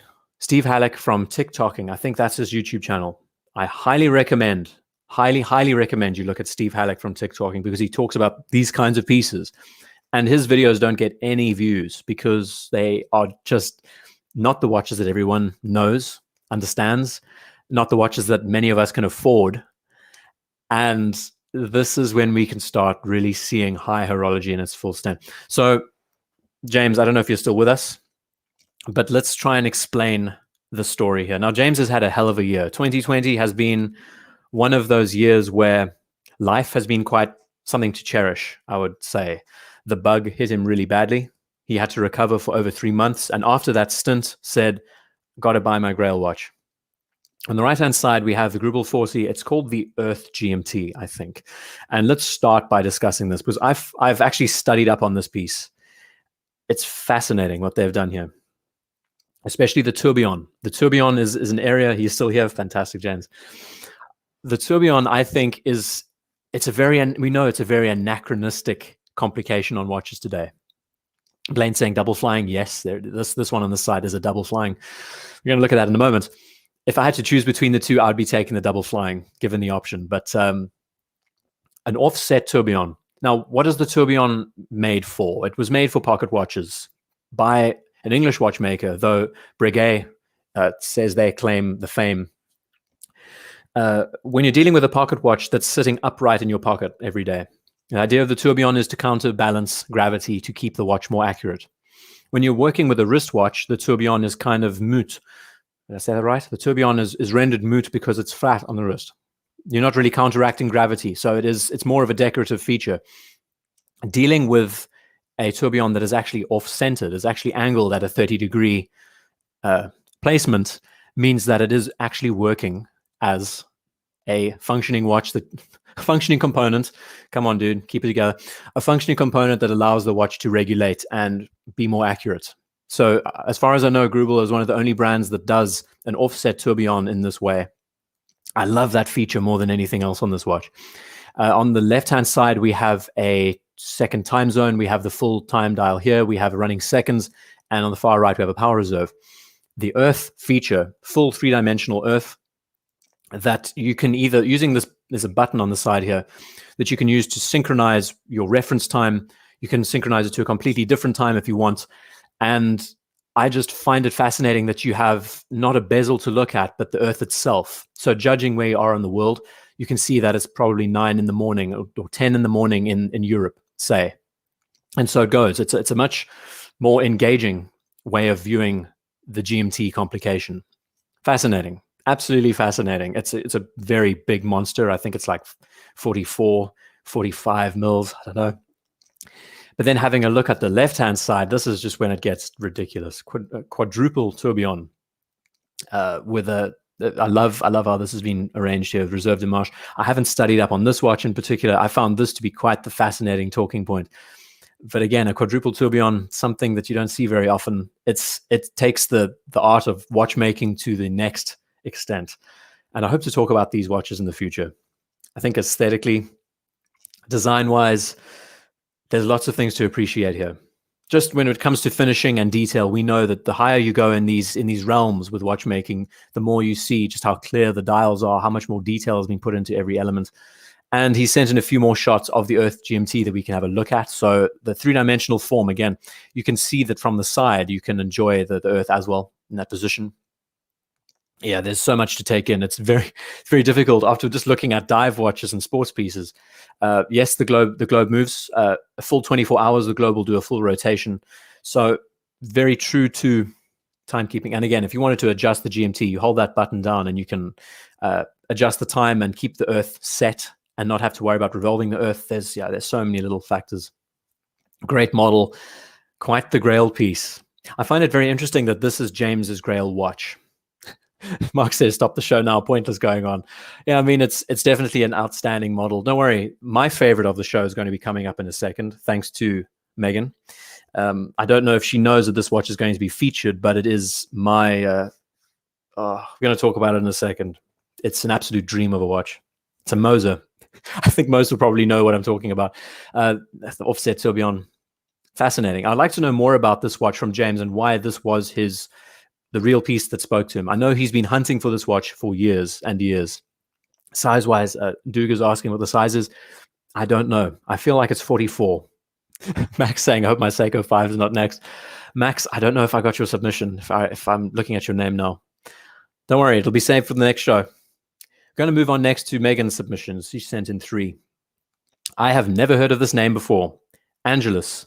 And doing a bit of research, I probably botched this reference, but it is a U22 tourbillon. I don't know the full story about this brand. It's another one of these outlier brands that you don't hear about. And it's a fascinating piece. You got to say, when you're dealing with a watch that has the skeletonized movement all placed on top here, they do make some amazing pieces that I've seen on their website. Have a look at the name, Angelus. I've never heard of it up until now. The U23, I was close. I was very, very close. Thanks for that, James. About the purple bridges, I don't know so much. It does break the eye away. It does make it a little bit more, should I say, visually engaging, being able to separate the eye from the components. But you can always appreciate, I mean, it reminds me of the UN Freak, how all the components are stacked on top of each other with a tourbillon set in the middle there. Okay, now we're moving to another pretty special model, and that is the Urwerk UR100, but quite a unique one. James saying this model comes in a couple of colors, 8 colors. Fantastic. We need to look at this more because they do have some amazing stuff on their website that I stumbled on. Now we're jumping to another outstanding, probably one of the best in this category being, oh, geez, it's a cool watch, right? Urwerk UR100, but this, again, I can't remember the full spec. With the orange layout means that there are very few of them. This is one of the rarest of the category. There's only like 25 of them, I think. I love or hate this watch. I do really enjoy how they've modernized it's something that you would expect a fighter pilot to wear and own, don't you think? The way the dials have been arranged, the easiness of time telling. People struggle a lot with telling the time on these dials. It's very easy. I mean, you follow the number 6, and then from right to left, you can see from 0 to 60. That's your minutes. So it's 6:30. It's that clear. And as the hour continues, so these barrels rotate, and you get the next hour coming up. Fascinating design. There are a few models out, not just Urwerk, but it's an aesthetic that a lot of brands are adopting. Even some micro brands are adopting. UFO Pilot, Flippin' Zipper says, I mean, right, does. And small touches like having the crown at the top of the dial, not having it on the side, having it out of the way. This is an automatic watch, if I'm remembering this right. So it means that you don't need the crown to work it every day. It looks like something right out of space.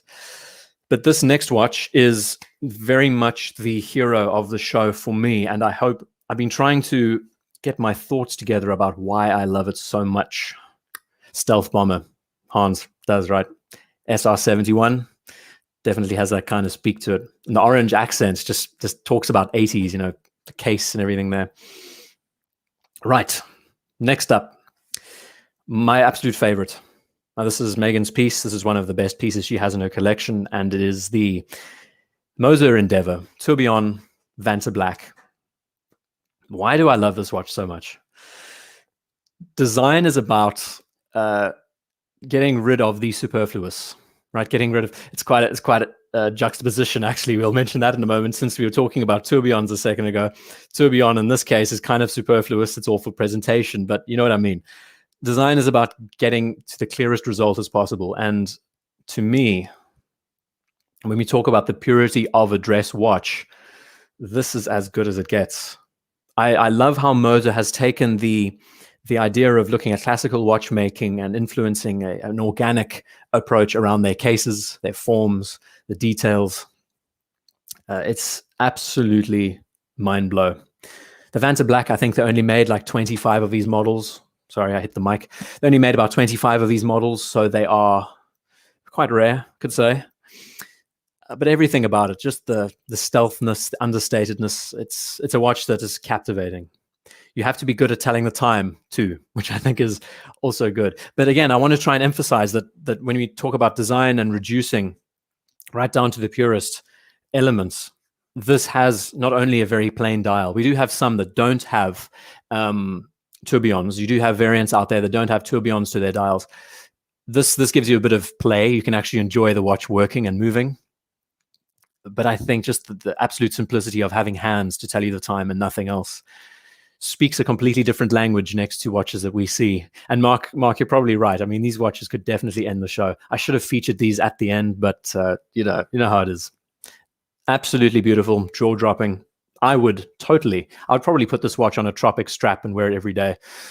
Yeah, wear it at the red carpet at the Oscars BDev. Yeah, I agree. The deepness of the black makes me think it's onyx. Ron says, I don't know what the finish is, honestly, but it's amazing. Have a look at it online. It's called the Vanta Black, Tourbillon Vanta Black.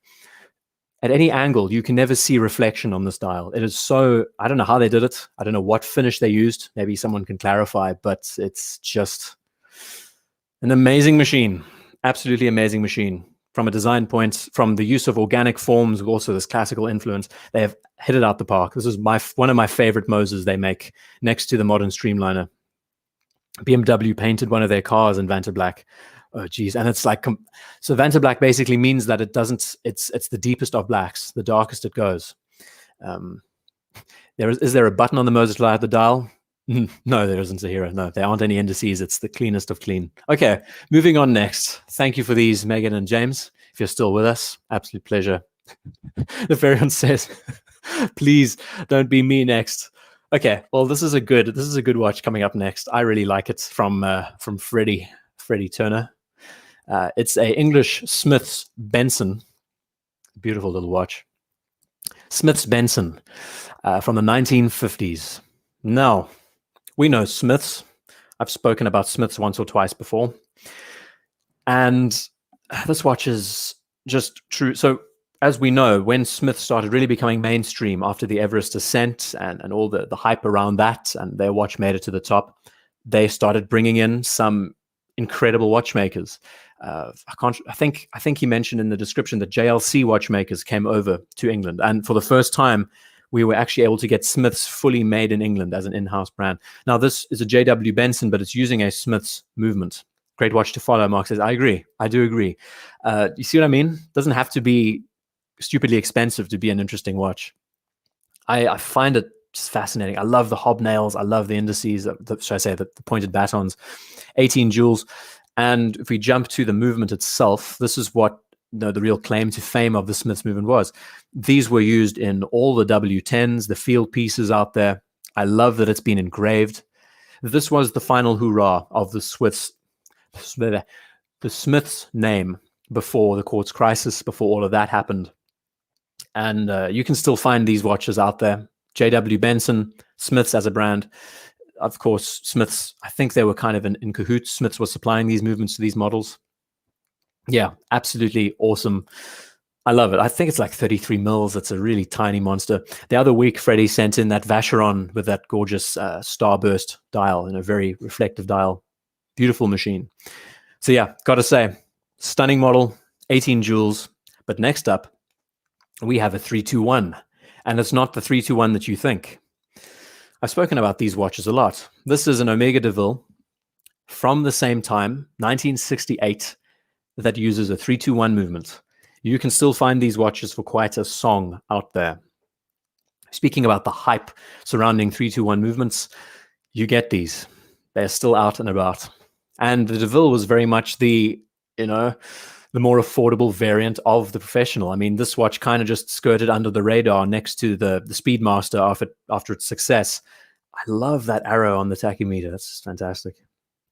So you can see the dial aesthetic is so true to what we would later see from the professionals or during the same time, right?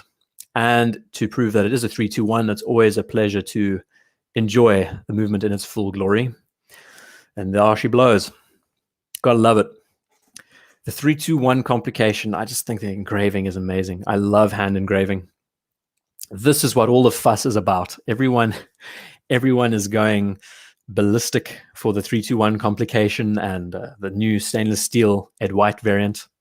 321s are still out there in these classic models, and it's a sleeper. I love this watch for its sleeper status, don't you think? You look at it and you think, no, it's just an Omega chronograph. It's just a chronograph. Doesn't look like, I mean, if you didn't look at the dial, it could be anything. And yeah, why is this movement so appreciated? Well, watchmakers love working on them.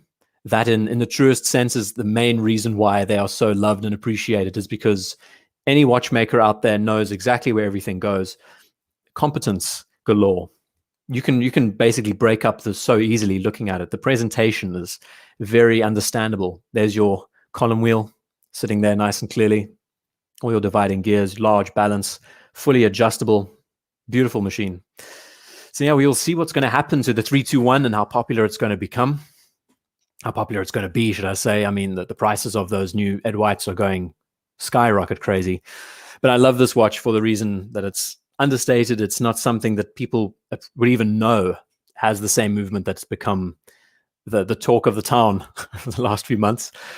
Thanks, James. Yeah, it is absolutely beautiful. And Megan saying the same. The movement, it's gorgeous. I would love to experience a 321 properly. I've tried on a couple. I've tried on pre-moons. I have tried on a 57 original.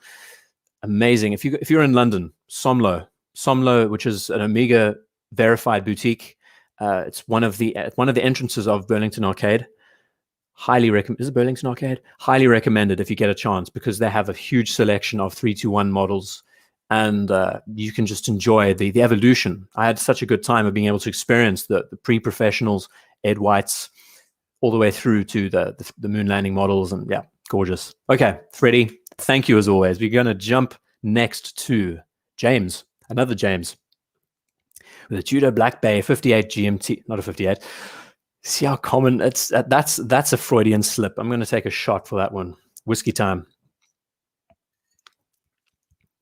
So this is not a 58. This is a 42 mil.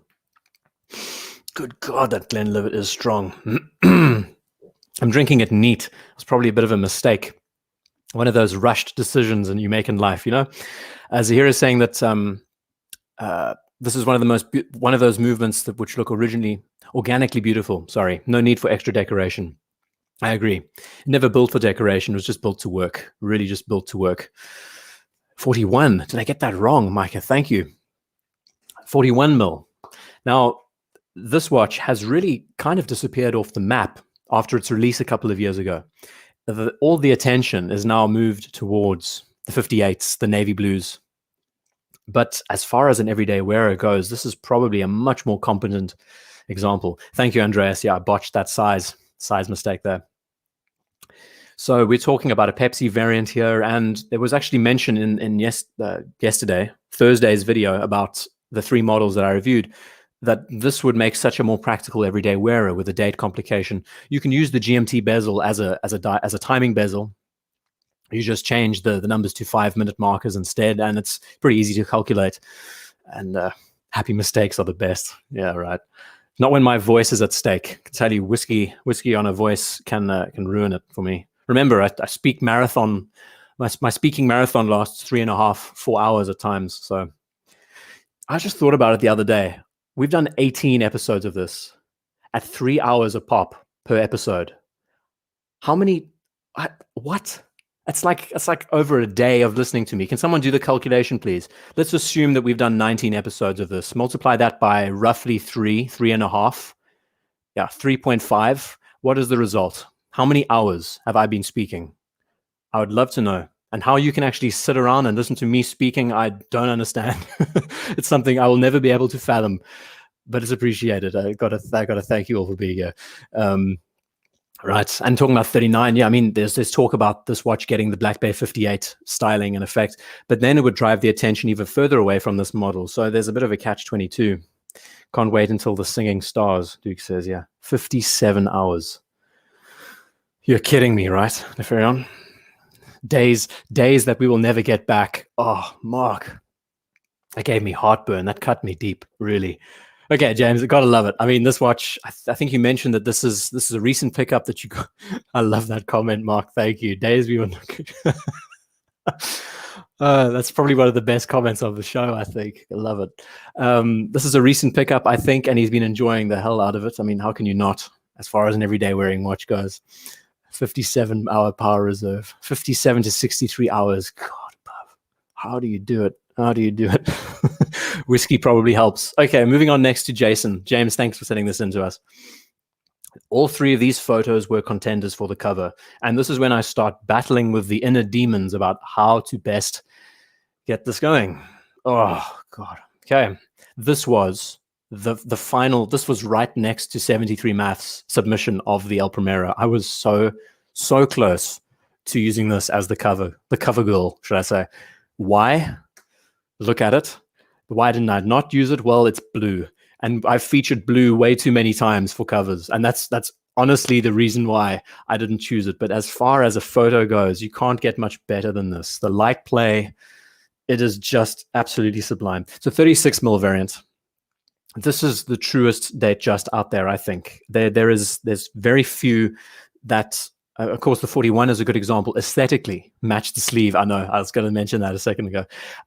Aesthetically, I think this is how the date just should be presented, either with batons, either with Romans, those two formats, but with a fluted bezel, subtle. I mean, I love how the 36 has a much more subtle fluted bezel on a Jubilee bracelet.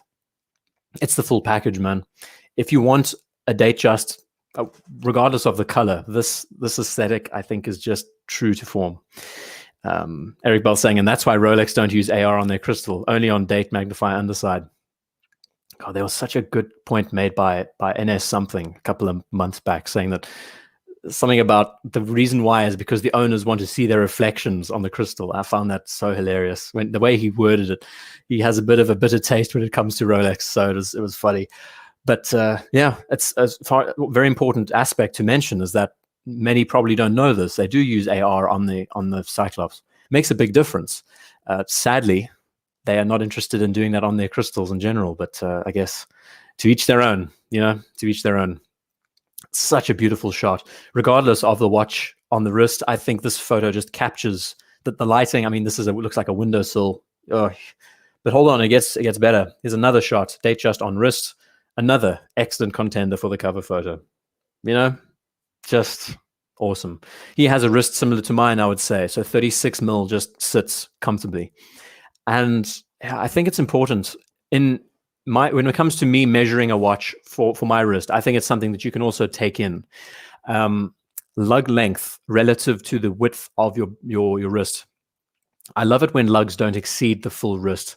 And when you're able to have it so that it just sits neatly enough where the bracelet is also, that's why I love the 36 mil size. The bracelet is also just as well integral. It's a part of the presentation of the watch on the wrist. Pulling out the stops and Franken says, I mean, there's some good stuff. There is some stunning stuff. We're not finished yet. Don't worry. Got a lot of Moses coming up in a moment. And some Zeniths and some Yemas and some JLCs. And as we go, such a great presentation. Another fantastic shot of seeing this in the lighting. Megan says, yeah, great shot. Love my Datejust Jumbo, blue 41. And does it have a fluted bezel? I mean, the level of variety these models come in now, it's difficult to keep track. Just small touches like the serifs on the date window. And yeah, I could talk about this watch for a long time. I think this is really the purest form of the Datejust aesthetically when you're talking about the Jubilee, fluted bezel, everything there. But then there was another shot from him and exploring with an Explorer out in the August. Jason just takes good shots. He just knows how to capture them. This being, I'm imagining a 114270 because of the solid end links. Might need to correct me there. There was mention that I should experience this watch. I think I should.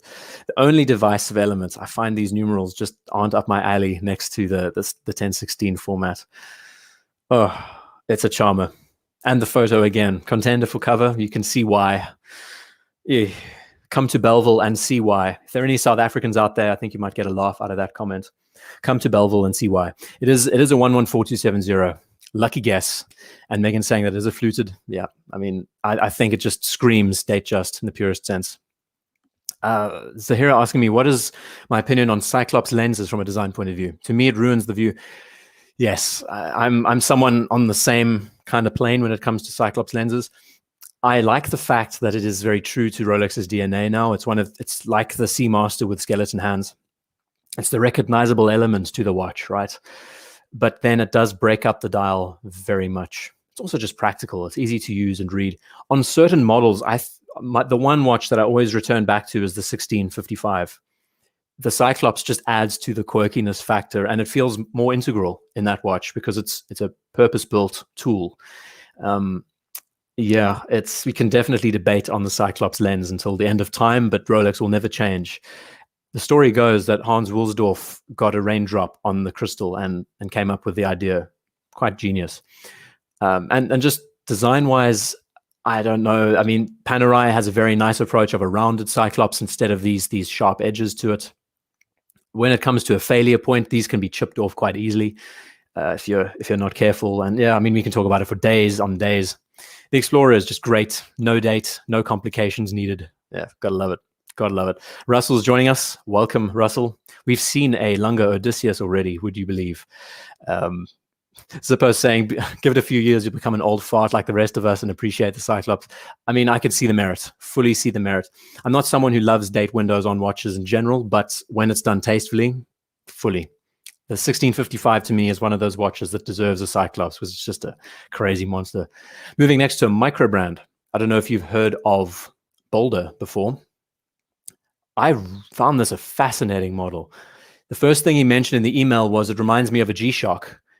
And I mean, I look at that bezel and everything there. So I'll talk about this in a moment. I've got to say, Jason, thank you for sending in those pieces. It wasn't a bathtub orange hand. I don't know. Might have been a bathtub, right? Close enough. So the Will Taylor saying, listening while doing my industrial design homework. Fill me in on what you're doing. Please tell me what you're doing. I'd love to know. Please don't tell me it's technical drawing. Then you do have my sympathies. I don't know if you do technical drawing by hand, but that was how I was raised. And I got to say, it's very therapeutic. This is actually perfect. If you're doing technical drawing, then this is probably the best time to be listening to me. I'll keep it very mellow and yeah. So it's called the Boulder Odyssey, forged carbon. Only 99 of these pieces were made. It looks just like a G-Shock. As he mentioned in the email, that's the first thing that came to mind when I saw this. I love the bezel. I actually really appreciate how they've done this watch. I mean, Boulder as a micro brand is moving in a different direction. They're taking bold approaches. That deserves a shot. That was such stupid English. Taking bold approaches, you moron. I love the faceted edges on the lugs. Very sharp. Again, forged carbon case. Awesome. Very legible, competent. It's field watch inspired. It kind of has that Seiko that we saw earlier, that Seiko 62 MAS sort of aesthetic. Gotta love a skeleton date window that's not as aggressive as the Zenith Defy. I think this is a lot more subtle. The problem with the Defy is that it's all skeletonized. And I'm the Bob Ross of the watch world, Q Maestro. I'm going to paint some happy little trees. I love watching Bob Ross. He's a legend. That's pretty nice. I like that compliment. Thank you. That's cool. You guys come up with the most witty and creative things. I don't know how you do it. The way the date window has been arranged here is subtle enough that it's not drawing your eye into it as much as the Defy line, right? The skeletonized area. Bold approach. God, that was terrible, right? Yeah. What am I doing? What am I saying? I really do like this watch. I think as far as a field watch, built for purpose, strong, forged carbon, reminds you of a G-Shock, something that you can just use, beat about, does a good job. John, I think this is a different John. I feel like this is a different John. But he sent in a watch that I think a lot of us appreciate in this category. And talk about outstanding. This was taken after a run in New Jersey. It's a very, very aggressive day on the beach. Oris 65 on a orange, looks like a Perlon. No, it looks like it has the texture of a Zulu strap in a way. Now, we were talking about the 60s divers from back then. We're going to be, this is the great example. I featured this in the beginning. Andrea says, use English, wake up, man. Yeah, right. English is my first language, so I should be a bit more competent. I'm going to hit the water and try and get myself back going. Microphone hair. Microphone hair, Eric. Well, I got that. Yeah, perms back then. It's the way to do it, right? Orange accents, very attractive. Did I just say that? God, you see what happens now? This is going to be, oh no. What am I doing to myself? Right, more whiskey.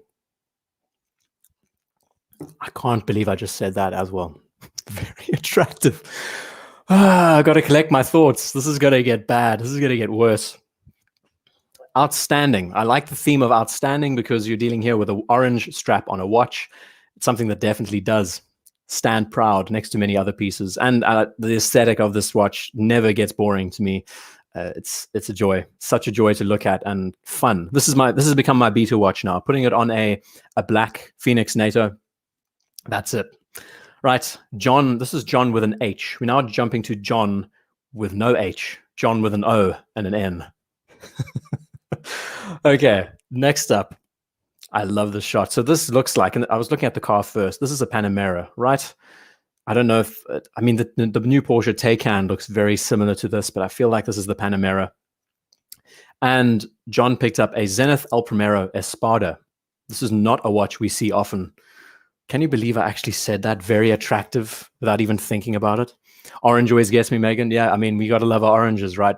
Got to love our oranges. More whiskey. You guys are the worst. Actually the worst. Boulder logo follows the trend of hieroglyph-like logos, representing what exactly? A squiggly shape. I don't know. Panamera. Okay, that's a good guess. Taking some more water in. I love this watch. I've never seen it before. It's got a 36,000 vibration per hour, so it's got a smooth beat rate. And, you know, when I think El Primero, this is not the watch that comes to mind. El Primero, they're milking it like the Speedmaster and so many other names. Omega with the Seamaster brand. It's just a name that's tied up to these models now. El Primero was designated for their chronographs back then, so why it's on a time and date reference, I don't know. But yeah, talking about digging Zenith, Tao says, I fully agree. I fully agree that Zenith is doing a lot of good work. And I'm moving more towards a Zenith or a JLC as my next watch. In the distant future, again, Martin Guitars, if you're watching, sponsor me. I might have done something very bad yesterday. Beautiful model. I think it's very elegant. I didn't save his full email that he sent to me, but he mentioned that he needed something under the radar that's a little bit different, and this one jumped out at him. Glenlivet neat. Will he make it to the end? BDev says, I don't know. It's a Glenlivet 12, so it's not as smooth as an 18, and it's double oak. It's actually very well done. It's a beautiful whiskey, but yeah. And don't forget, in the next 12 or so minutes, I'm going to be hitting a Tia Maria. So be prepared. I don't know if I will make it to the end. Good question, though. All right, John, I love this. The shot's fantastic. I think the Panamera in the background just completes it a bit more. And it's a watch I've never seen. I've never seen the El Primero printed on a time and date reference, the Espada. If anyone's interested, have a look. Moving on next to Juan. JLC Sector Dial Carl says, I don't know. Just hold my nose, Eric. I'll start coughing by then. Do I know the latest Zenith Shadow? Tao asking. I really eye this watch for a while now. I need to have a look. There's so many models in the Zenith line. You can pick up El Primeros for excellent prices. We were talking about the Seamaster Professional. El Primero, some great options out there too. Right. Moving on next to our man, Juan, if he's there. Talk about timed shots. Yeah, Mason. On the hour in the next 12 minutes or so. Right. Talk about outstanding. Eesh. This is a Daytona reference. 116509. We can call these the John Mayer specials because after watching Talking Watches episode 2 with John Mayer, I think it was, they were speaking about the white gold models that came out, and all of a sudden now the green dial and the blue dial variants are becoming extremely sought after, and they're going for stupid money in the gray market. Another blue dial hype watch, right? Yeah, this watch is absolutely gorgeous. He sent in a few shots of this piece, and it was so difficult to find one that that was good enough, because this is in direct light. We're going to have a look at some more flat light in a moment. The color is beautiful. This is all white gold, and yeah, there's some beautiful aspects to it. Andre saying, you sound like you're scared from the last auction stream with all the rare and attractive, unique, outstanding statements. Yeah, I have to watch my words. I think it's important. I do think it's very important. That's a white gold. Yeah, thank you, Megan. And Edwin, there's some beautiful watches on this show. And we're not done yet. Mark P., your watch is also one of the showstoppers. They're all blue dials too, which is quite interesting. But I think what completes this watch for me, there's something about a blue dial that has red accents tastefully done. And here with the subdials, at all the hour marks, we have red highlights here. I love it. I do really enjoy how it's completed. Speaking of which, look up the new Moses Streamliner. What do they call the new blue dial? Something like, they're giving it a quirky blue name. Megan, can you give us the name in the chat? It's the Streamliner Bold Blue or something. Funky Blue, I think they call it. It was just released like a couple of days ago. It's my watch of 2020, honestly. The way they have attacked the Streamliner with a blue dial, red accents in such a tasteful way. So I'm going to stick on this for a moment and look at the other variants. He gave me how many? 5 different photos, and I've chosen 3. So this is Daytona D, and I've got Daytona E sorted out in a second. We've got some bougainvilleas in the background here. Don't know if you guys know your botany, but horticulture. This is another good shot of this watch in direct sunlight. We can appreciate the beautiful dial in a bit more detail. Now, it's kind of a love it or hate it thing. Whether or not, I mean, Daytonas don't whet our appetites. I know a lot of us probably say the same thing. But something about the vibrance of these dials can be a love it or hate it aspect, I think, in this category, because you want something, when you're dealing with a chronograph, you want something that's legible, easy. I mean, flowers, yes, Doug, in layman speak. It's a little bit shiny, it's a little bit reflective, and it might affect your vision when it comes to reading the time, reading the subdials, and everything there. So contrast is key when you're dealing with a chronograph. And in this instance, this is a much more of a dressier piece, obviously. White gold, fully polished. We're going to jump to Daytona E next. This is an interior shot, and we see the blue in another setting. I'm not kidding. He gave me about 5 or 6 photos, and they were all very different. Some were more flat, some were more direct, and we can just see that the light play, it's very difficult to capture in a photograph the amount of light play that a lot of these dials give off. And put it on a nice blue leather strap, Han says. Yeah. Did I get it right? Funky fume blue, Megan. That's awesome. So we've seen enough of the Daytona. We're now going to jump to one of the best releases of this year, I think. Looking at it now, just understanding what they've managed to do with this piece. Let's get to, right. It's just a Submariner.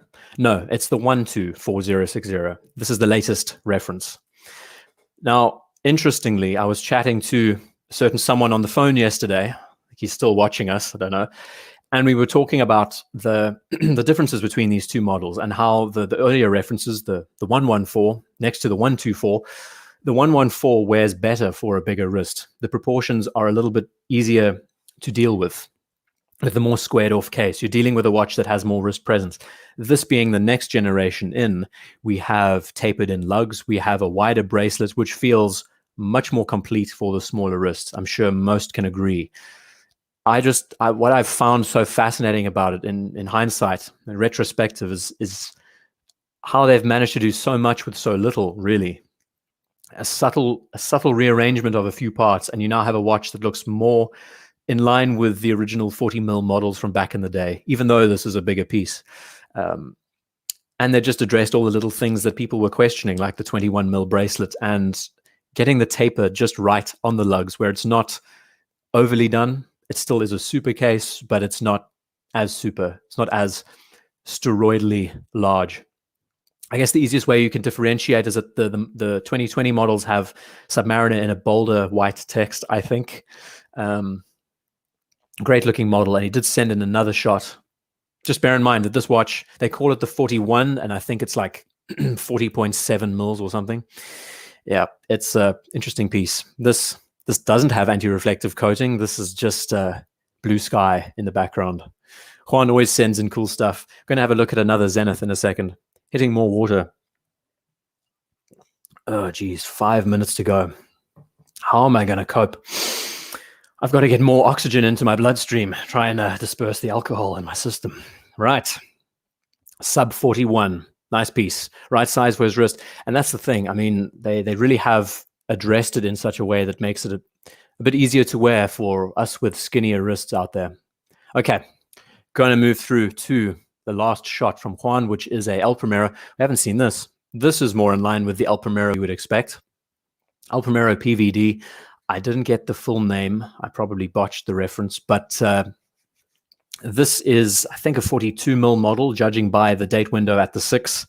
It's the final countdown, Megan says. Yeah, it sure is. It sure is. Nice looking watch. The reverse panda. The reverse panda is pretty stunning. Andreas mentioning that the sub was 40.2 and this new model is 40.5. I mean, it's crazy. That really is crazy. So 42mm.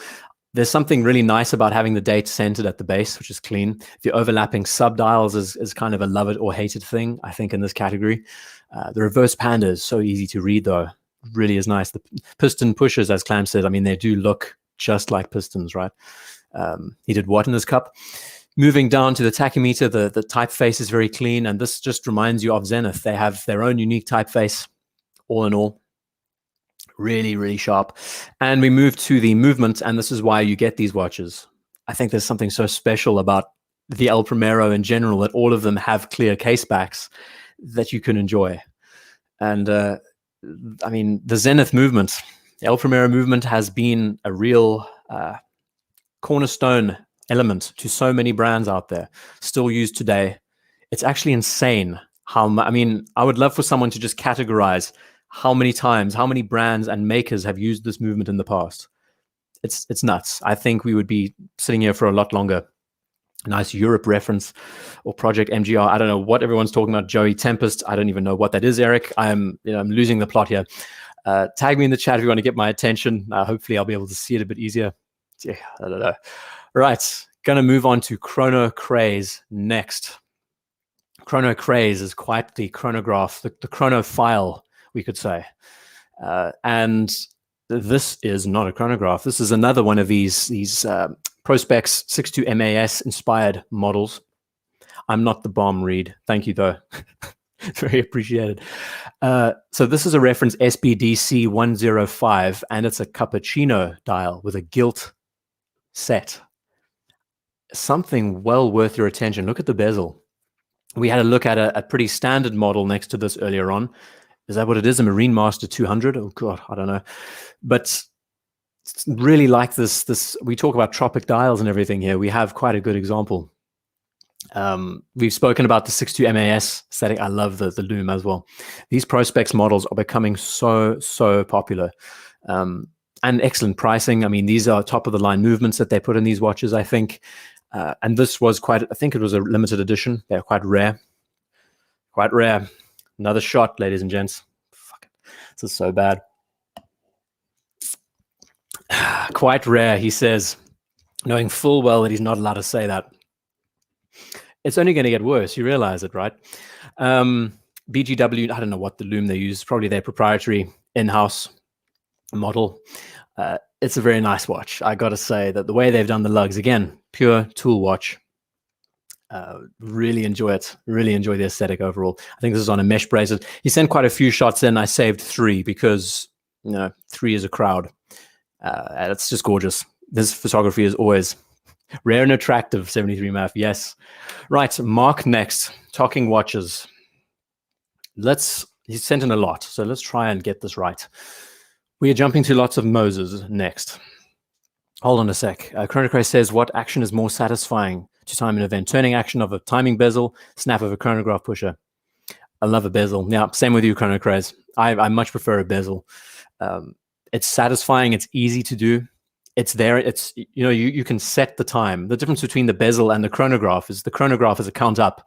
With a bezel, you can quite literally set your pace. You know quite well, depending on how you work it, you know quite well where exactly you're going to time yourself or for how long.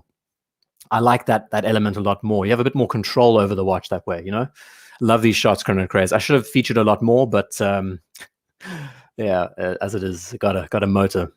Mark next with Talking Watches, and I really hope I saved them okay. But he sent in a selection of Moses.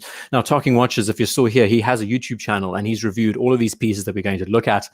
Endeavor small seconds. Let's try and get some good shots. He sent in a whole load of areas of the cases. I mean, we can appreciate that. The movement, absolutely gorgeous, stunning. I mean, they've done such a good job with these. What I find amazing, I mean, just when you look at this has become almost a staple of their approach with the way they've done the bridging on the balance. Absolutely beautiful. Absolutely beautiful. Up, down for your power reserve. So when you wind it up, you can see these barrels moving. 27 rubies adjusted to 6 positions. And he sent in a whole load of shots. I think he's got a handful. He sent things about 3. Thomas, we're not there yet. Oh, we are. Oh my gosh, here we go. Well, that's cool. Another year down. I'm going to start with the Tia Maria now. Thank you, ladies and gentlemen. It's been a hell of a 2020. It's great. It is great. Let's see what else we have. Are there any more shots of the Endeavor? I don't think so. Just these 3 I saved. It's a beautiful model. I still prefer the watches without the batons and the numerals on the dial, but that's just me. And Megan saying happy birthday. Thank you very much, Megan. A wonderful person. Oh, here we go. Here it comes. Thank you, everyone. Really, really. Thank you, Megan. Thank you, Thomas. I'm sure I didn't want to make it a feature of the show, but yeah, I am a year older as of now. I was born at 2 a.m. in Cape Town, so midnight in the UK. That's a Tia Maria time. Time to enjoy a bit of a coffee cream mix. What am I going to do to myself? Yeah, it's great. It really is great. So I'm going to try and keep my eye on the chats while running through the rest of these pieces. I love the dial on this model.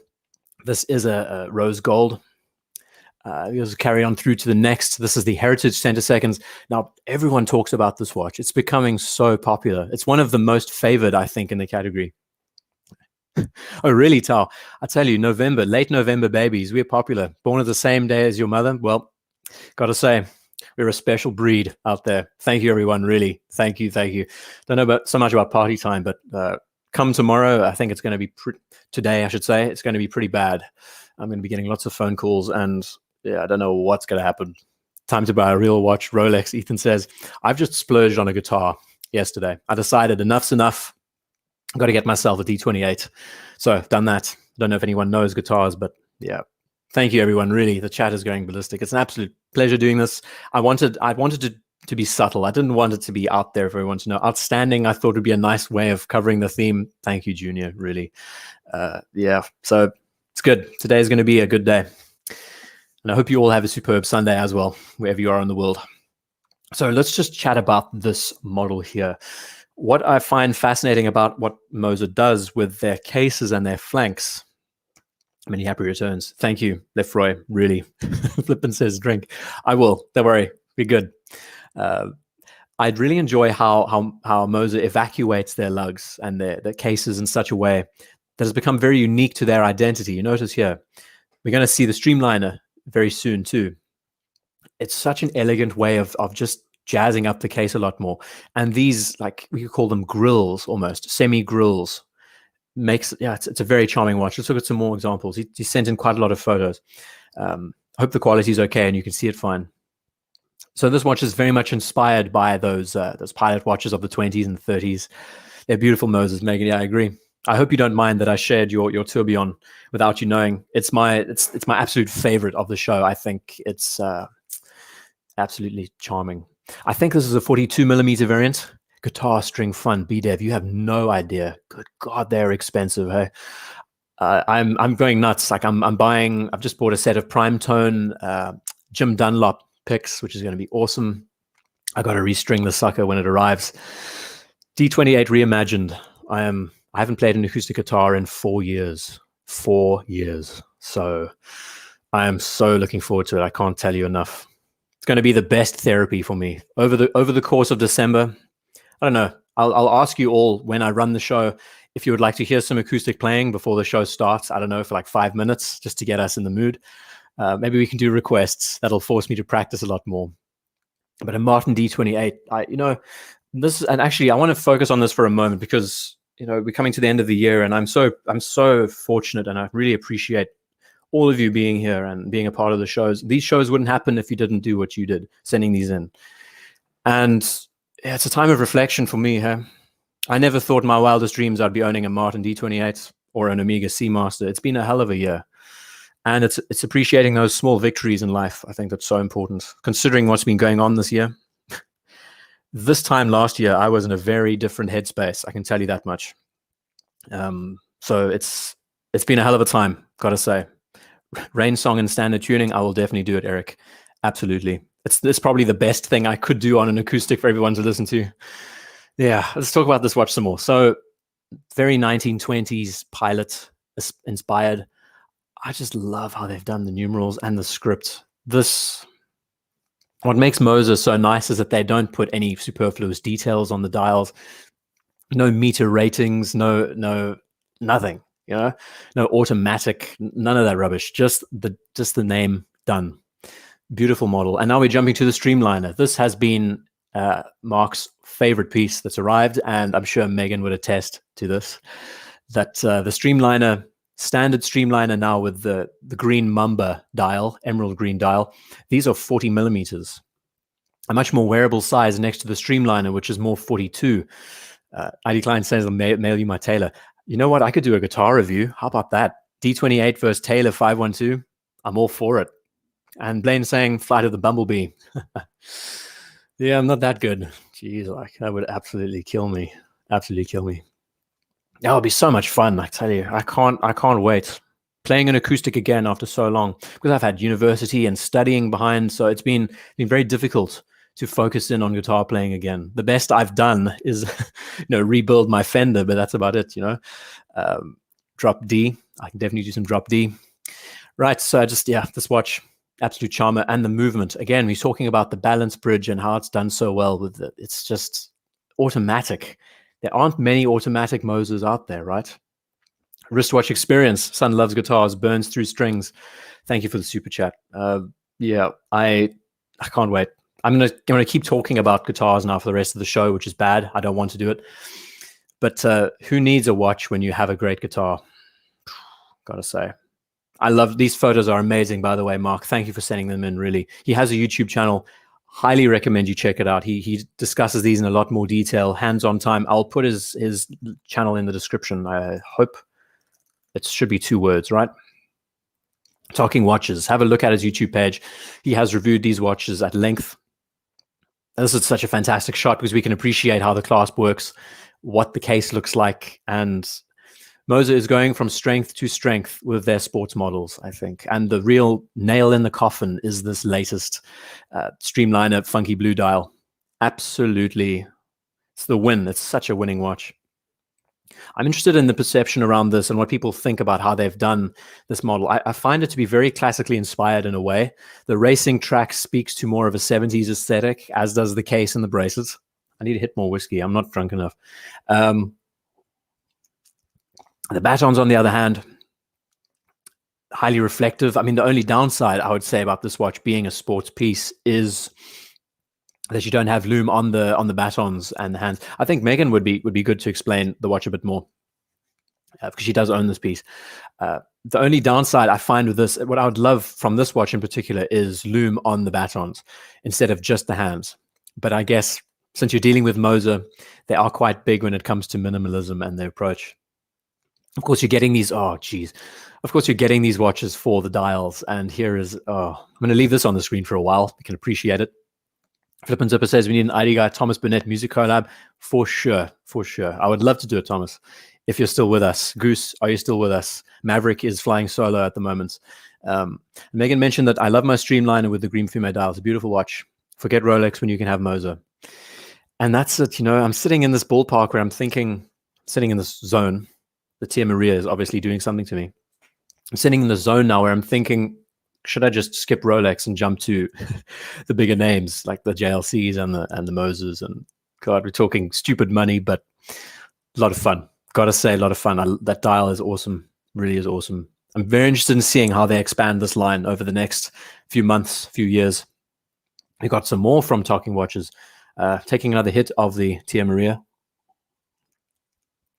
The element that I love the most about this watch is just how the case, sorry about the glitching around the screen, the magic mouse and the program has a bit of a time at the 2-hour mark. The way the case works with the bracelet, I think is so charming. It's so unique and different. It's a cushion case with an integrated bracelet, a lobster tail bracelet. There's a lot of things to enjoy.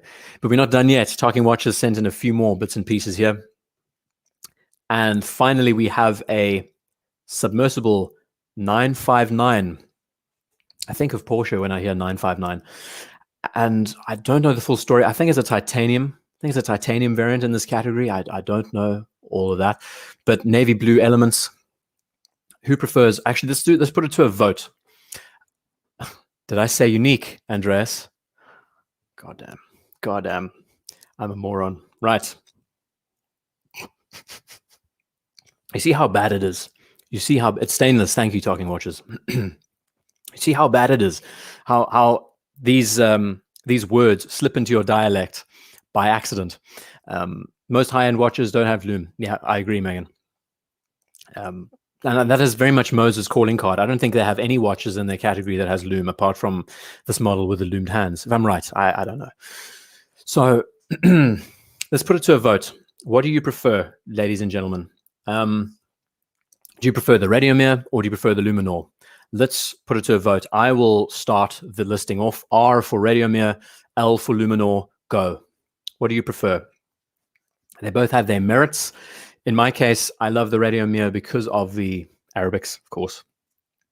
I can really appreciate the way they've incorporated their trademarked crown protection system there. I love that. I love, actually, let's talk about that for a second. Let me, are there any more shots? There's one more shot in the light. Awesome. I'm going to leave this on the screen for a second and let's check the voting out. Whoa, it's very split.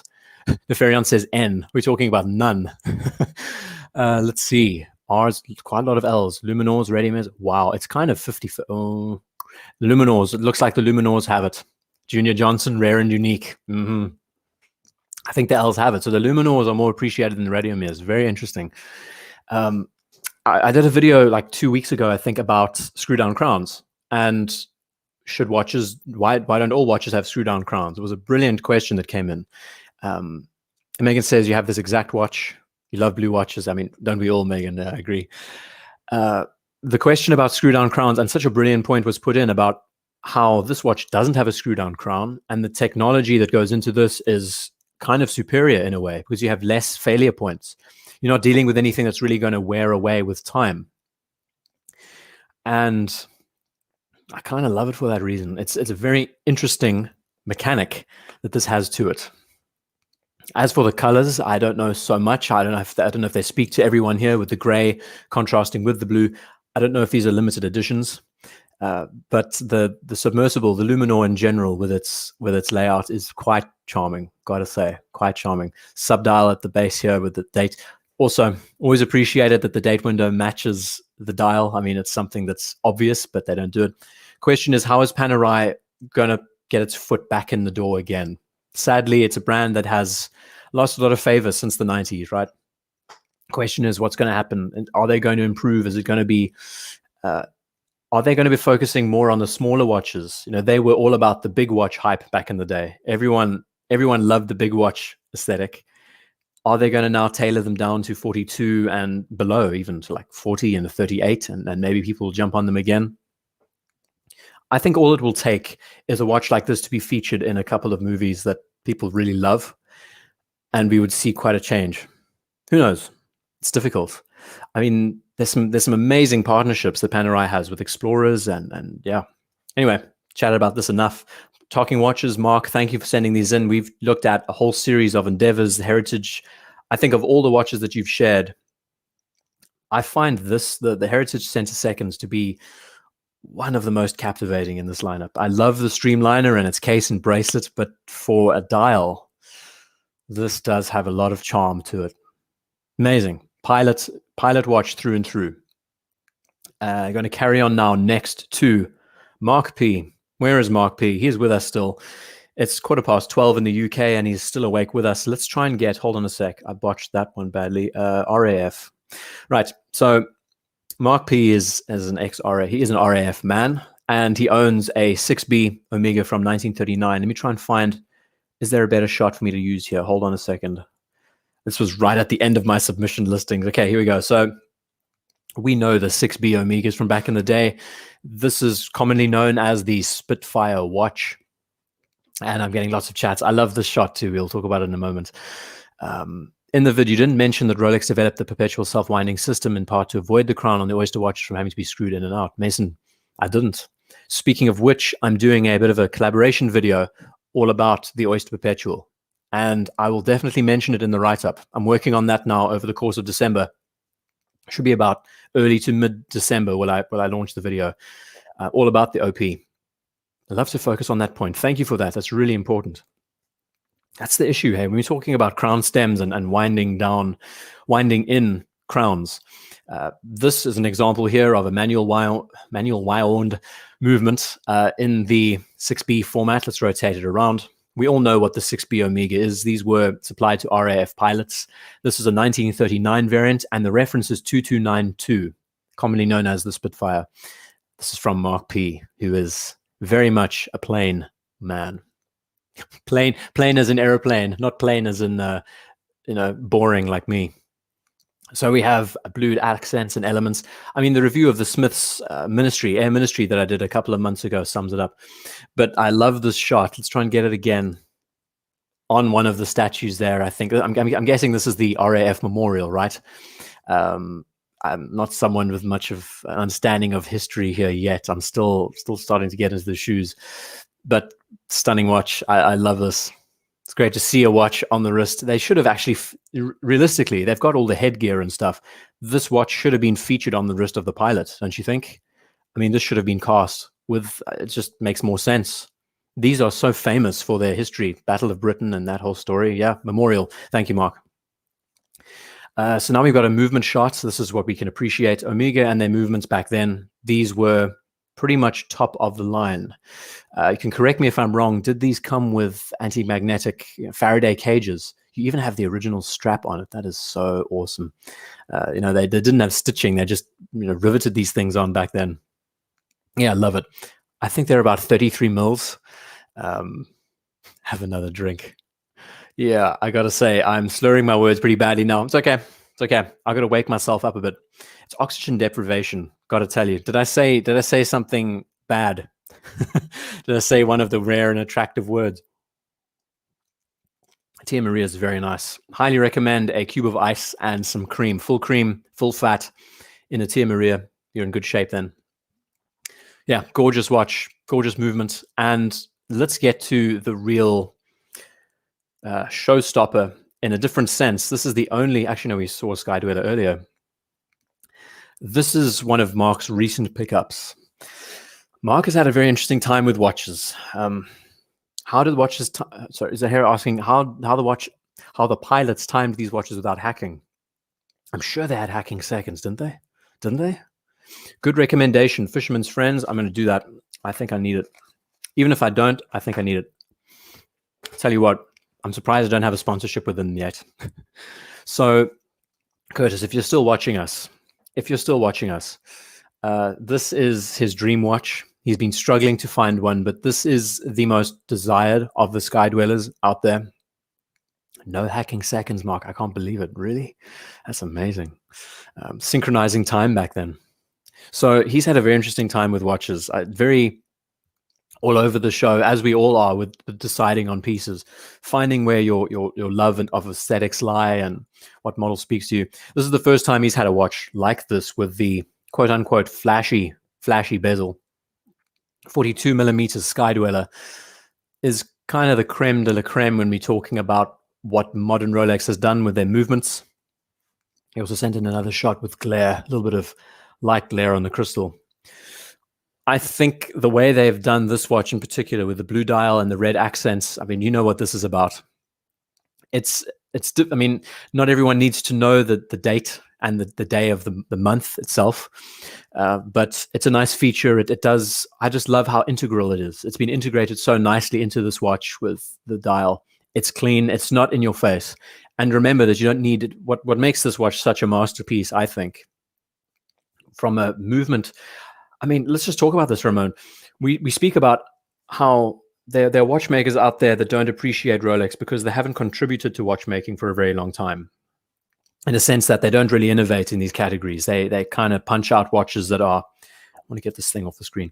They punch out watches that are very much just tools, utility, for utility purposes. What they did here so well is that they created a movement that doesn't need any pushes on the sides. You know, when you're dealing with perpetual and annual calendars, you have to have push holes somewhere to adjust the dates, to adjust the calendar. Here, all you're doing is operating this via the bezel and the crown.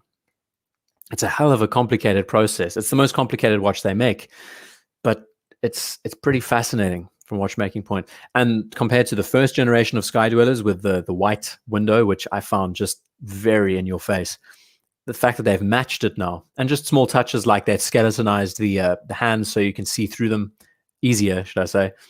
It's pretty charming.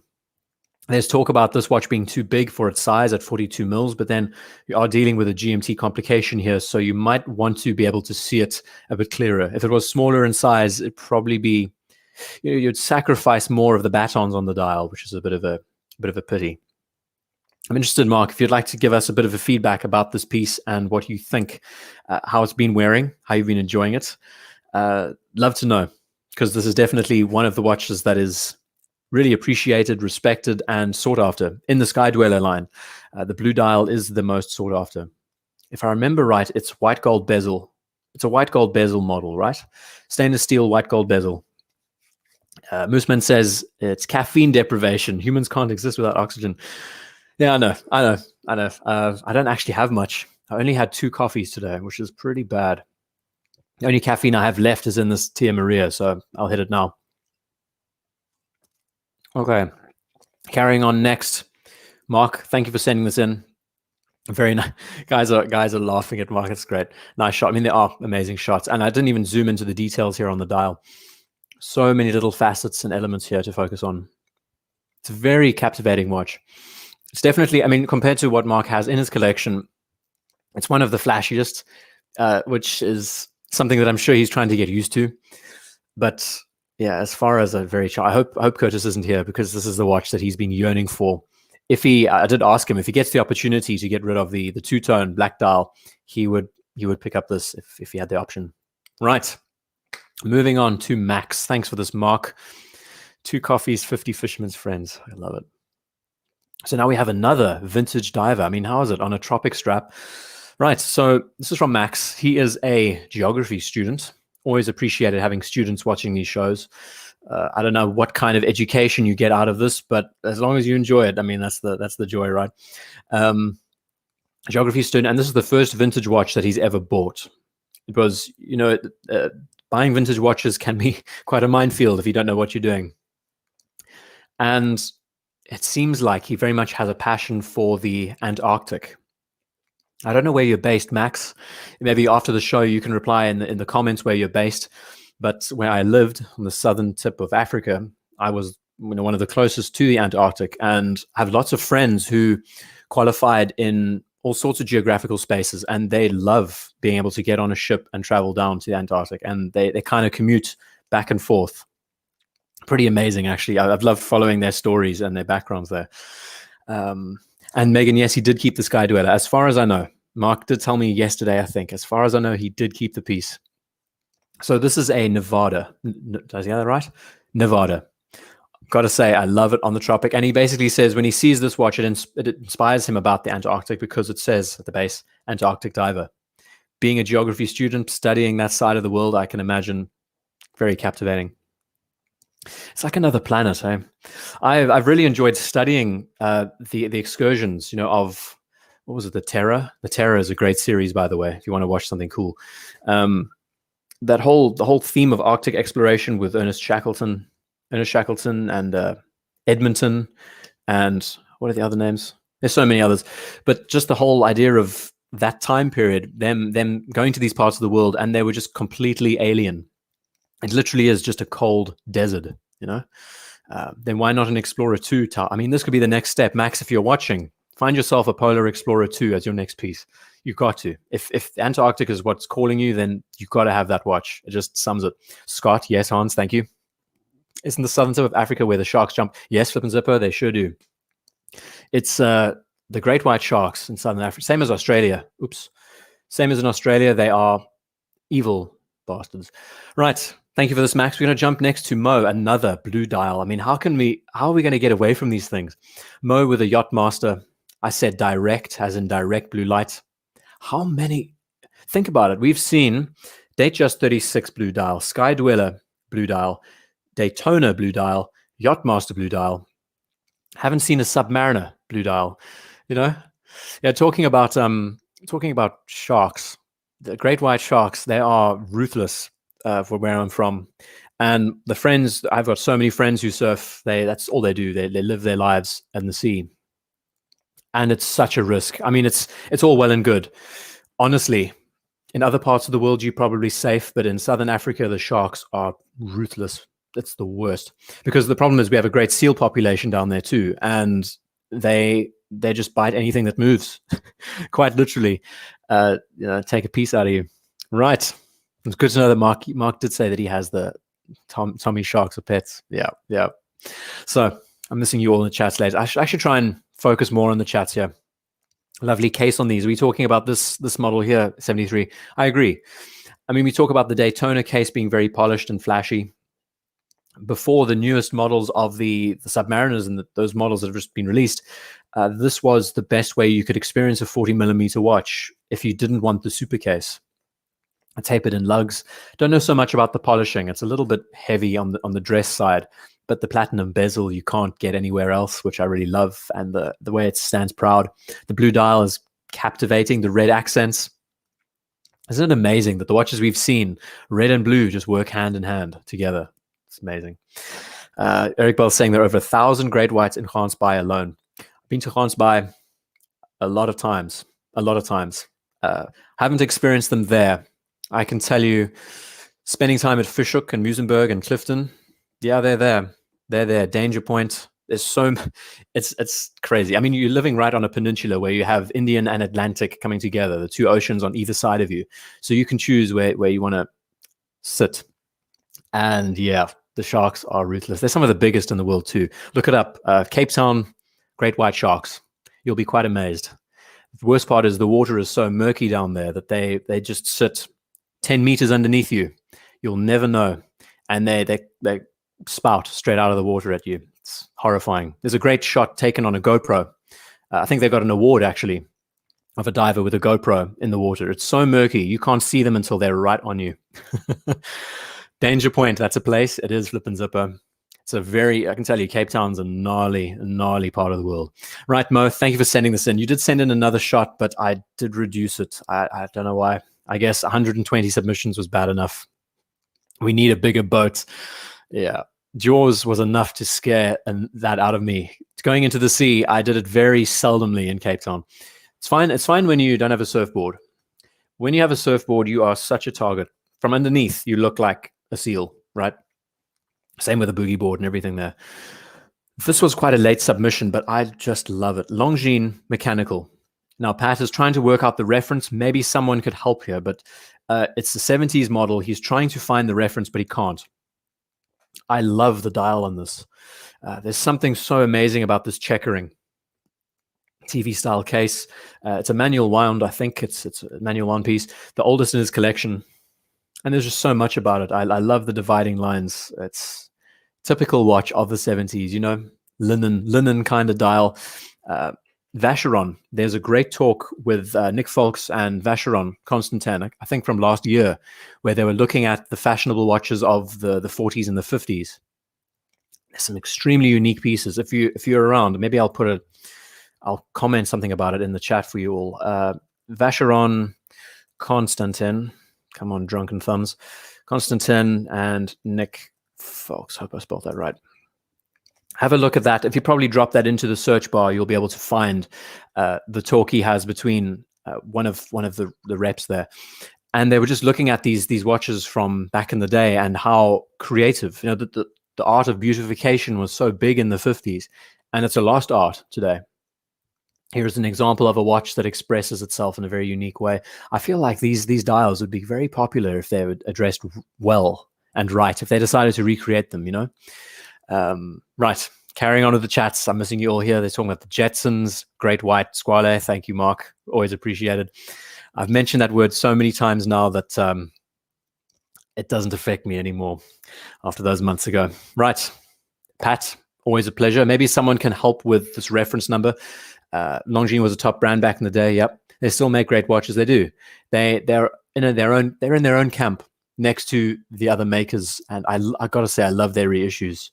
From strength to strength, they're doing some good stuff. They have some of the, when it comes to repertoire, when it comes to their catalog of what they've done in the past, there's so much they can salvage and use in their models now. Okay, moving to Pope Benedict the 16th. Pope Benedict the 16th sends in a Grand Seiko, and I love this. It's always nice seeing a bit of a call out. Now, I didn't get the reference of this Grand Seiko, so someone might need to help me out. Me and my Seiko references, I am absolutely pathetic. But we've seen I don't think we've seen one. Are there any more? I think we've only seen one Grand Seiko on the show. That's nuts. This being a gorgeous little champagne dial. I think it's a silver dial. I don't know. The Pope watches. Yes, Nefarion. I mean, I'm very popular in Italy, apparently. And Megan, thank you again. It's been half an hour. I've been 20, what am I? 27 for half an hour. Feels pretty good. Thank you, Megan, really. Mark saying, do watch case back do I watch Caseback watches? Yes, I do. I have watched a few of his. The funny thing is, I don't watch many watch channels. Like when you're so dedicated to doing these things, like working and write-ups and everything else, you want to escape as much as possible, you know. So I use YouTube as a great resource to study. Yeah, 73 math, nearly 30, right? Just 3 more years. A lot can happen in 3 years. As far as working on watches, I do like to try and escape as much as possible. I do stumble on videos here and there, and Caseback is definitely someone I love to listen to because he's got that German approach, nice and straight and to the point. So Pope Benedict, thank you. Thank you for sending this in. I'm still a young sprout. I mean, thank you, Reed. That is really appreciated. I still feel 21, honestly. I still feel 21. Jumping to Raymond next. I don't know if Raymond's still watching us, but gotta love a Pogue, and gotta love it on a, what is this? Like a suede NATO, or was it a Zulu? It looks more like a NATO than a Zulu with the rounded edge. So I need to do a video about the Pogue. It's such a peculiar model. I just don't, the dial, I just find so out of there. Touristus is giving us a reference. Is that the, hold on a sec. This could be very helpful. Pat, if you're watching, I'm getting a reference here in the chat from Touristus saying it's a Longines 4261 3/817. Good grief. I hope that is the reference. Thank you for this, Touristus. Really could help him a lot. He spent a long time searching for this. And jumping to this, the orange, what would you call it? Kind of like urine yellow, kind of like kidney failure yellow, would you say? Hard to describe the color in a word. Amber, no. I think when your kidney function is at like 40-50%, this is the kind of color you'll be getting out of your system. Pepsi style bezel. Megan's saying, so I'm ready for a wife now. Don't know. I don't know. You know, life just moves, it ebbs and flows, you know. Good question. Good question. So talking about the case, there's so many quirks about this watch that I appreciate. You know, the cushion case styling, the lugs are great. They call it the speed timer. Again, me and my Seiko references, it's another world in itself. We talk about high horology and all these names, but when it comes to the Seiko brand, it's an archive. It's an archive of, I don't think Seiko called it kidney failure yellow, Russell. I mean, right? There are a couple of doctors watching the show. What would you call this? I mean, what kind of kidney function would you be at to get your urine this color? I would say 30-40%, Blaine says, speaking from personal experience. I hope you had a transplant, sir. I really do hope you had a transplant. Hope it was easy. Yeah, really. I'm someone who knows quite a bit about transplants, having experienced it in my family, and kidneys are some of the easiest, right? Also, most common. That's funny. The first auto chrono in space. Thank you for that, Eric. Very, very good point. As we know, we're talking about the Speedmaster earlier on and 321s. We haven't seen a single Speedmaster professional. How is that?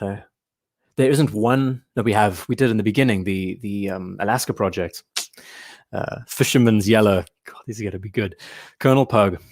Gotta love the Pepsi dial. The colors are very captivating. And from across the room, you can see this piece, which I kind of like. It's marketing in itself. It's so easily recognizable because of that color setup. BDev saying, don't get married yet. We're having too much fun with your videos. Well, hey, if I get married, it could be even worse. Could have idguy joining in. Imagine that. Imagine that. Imagine two of us doing it at once. That would be great. It'd be so great. Dehydrated urine. Yes. Don't you love how we get so creative with our wordplay here? Dehydrated urine. Oh, it's a lovely color. It's definitely not for everyone. Okay, I'm going to move on next to another shot from Raymond, if he's still here. Bought his at St. Andrews Air Base. Irradiated yellow. Oh, God, here we go. Let's have a look at some Yemas. Gotta love a good Yema, or three in this case. I know there's someone who's watching who absolutely adores Yema as a brand. I'm looking for a nice diamond ring for idguy, ready to settle down. Megan, I tell you, I've got quite a nice set of a few diamond rings, actually, from grandmothers. Yeah, I got a nice collection, so I'm not that concerned about that point. It's finding Mrs. Right, if you know what I mean. Jaeger yellow is a great fisherman's. Okay, so Nefarian says you could sell a kidney for that 1016. I could totally work on one kidney, honestly. For a mint, new old stock, 1016, I would do it. No problem. Luckily, my kidney function's good. Ketogenics, ladies and gents, highly recommend. So let's look at these pieces. We have 3 Yema Supermen, not Supermans. Let's be specific now. Supermans.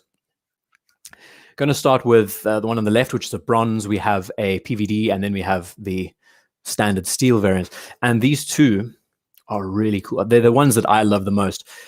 Basically inspired, and they're based on the French Air Force. I'm guessing it means Army of the Air. Can someone please help me? There's a couple of French speakers out there. The Yema Superman is such a strange beast. There are other elements to the. I mean, you get some with quarter Arabics, which are a bit more appealing to a lot of us, me included. But this one in particular, this is the one that grabs me. I love the standard brushed bezel. Of course, the biggest quirk is the pull out, or the screw down crown to lock the bezel down there. Also, we didn't get a shot of the crowns, but one key selling point that I think makes this watch great is the symbol here is also printed on the side of the crown, which charms it up a lot. But overall, bronze, PVD, NATO, cool looking watches, very unique. Did I just say that? Freaking moron. I just said very unique. You know, when you run out of words to say, Raymond is with us, that's great. When you run out of words to say, so you start mincing them, right? Tia Maria, here we go again. I've said rare, unique. I've said rare, unique, and attractive. How bad is that, eh? Right. Gotta love Yema. It's very attainable, by the way. You can find them easily online, whether on eBay, whether at their stores. Thomas likes the bronze version. It does speak to an older time. Looks very Jules Verne, actually. Very Jules Verne, that era. Interested in knowing what this is going to look like in a couple of years. Raymond, you should dip this in the sea and see what happens and see how the color changes. I guess the outlier of the 3 is the PVD case, and whether or not you like it or love it or hate it. Mark's saying, I like the Explorer 2. Don't like the blacking of the hands in the center. The Explorer 2. Have I made a mistake here? Oh, you're talking about the aesthetic of the hands being darkened, right? Like the Explorer 2. Speaking of which, we're going to be seeing one in a moment, thanks to Tao, if he's still watching us. Yeah, Megan is trying to make me blush. She's trying to make me blush. I'm not going to. I'm gonna drown my blushing with alcohol. How does that sound? Clam Walker saying, my wife already asking how old I am. Yeah, I'm a youngster, 27. They say I'm mature for my years. Right, going to move on next. Raymond, thank you for sending these in. We're going to carry on to a Hamilton. Right, Hamilton khaki. This comes in from Sam Ray, and I think, if I remember this right, I mean, Sam Ray is not with us today, which is really unfortunate because he's always great in the chats. I'm sure he's had a busy day. Hamilton khaki field, 38 mil. This is like one of the only field watches we've looked at. Hey, this is one of the only ones out there. And you just see that American aesthetic, the 24-hour time, the standard 12-hour time at the top, the needle-styled hands, the red accent. I do like the fact that this is 30 car key. Forbin, that's good. It's an awesome little piece. If this is his first watch, then he made a good choice. I recommend anyone getting into this hobby to jump on a field watch first. It lets you appreciate mechanics, lets you appreciate, especially a manual wound, lets you appreciate, putting that energy into the watch. They're still very easy to find, very affordable, attainable out there. And I love them. At the moment, I traded my Smith's W10 for the Explorer that I'm using at the moment. And I'm kind of missing the W10 a lot. I really am. Design-wise, it just speaks to me. I love it. Absolutely love it. There's only one IDguy, so that makes you rare and unique. If you can manage attractive, you have the hat trick. Yeah, Mason, there's a few people who have met me, and Curtis said that he'll be sure to tell everyone that I have a face for radio. So that's a good thing. It's a good thing. God, you guys are the best. Mason, that's a very good comment. I love that. Got to enjoy the movement. I mean, Hamilton being able to give you a clear case back. These brands out there are making such nice moves in the right direction. We want to appreciate a watch, the mechanics of a watch. Make it affordable, make it attainable, make it easy to see. You can enjoy the movement at the same time, accessible size, easy for people to use. Yeah, fully agree. Nice looking model. Right, moving on next. Found it difficult to photograph. I don't know, talking about something else here. Right, going on to Tarek next with a Roma. One of my watches was described as very rare due to its popularity. Blaine, I tell you what, I'm missing so many comments. Let me get back up and say hi. Forbin saying, I like the hammy aesthetic, but something about the hands leaves me unimpressed. You know, I kind of think the hands kind of remind me of Seiko in a way, actually, off the top of my head. These needle hands, they're semi-sword, semi-needle, but this is very true to the A11s, right? That A11 aesthetic that was so popular in the 40s. Okay, going to jump over to this Roma next, which I have never seen before. Belongs to Tarek. Tarek generally sends in IWCs. He's sent in Moses before.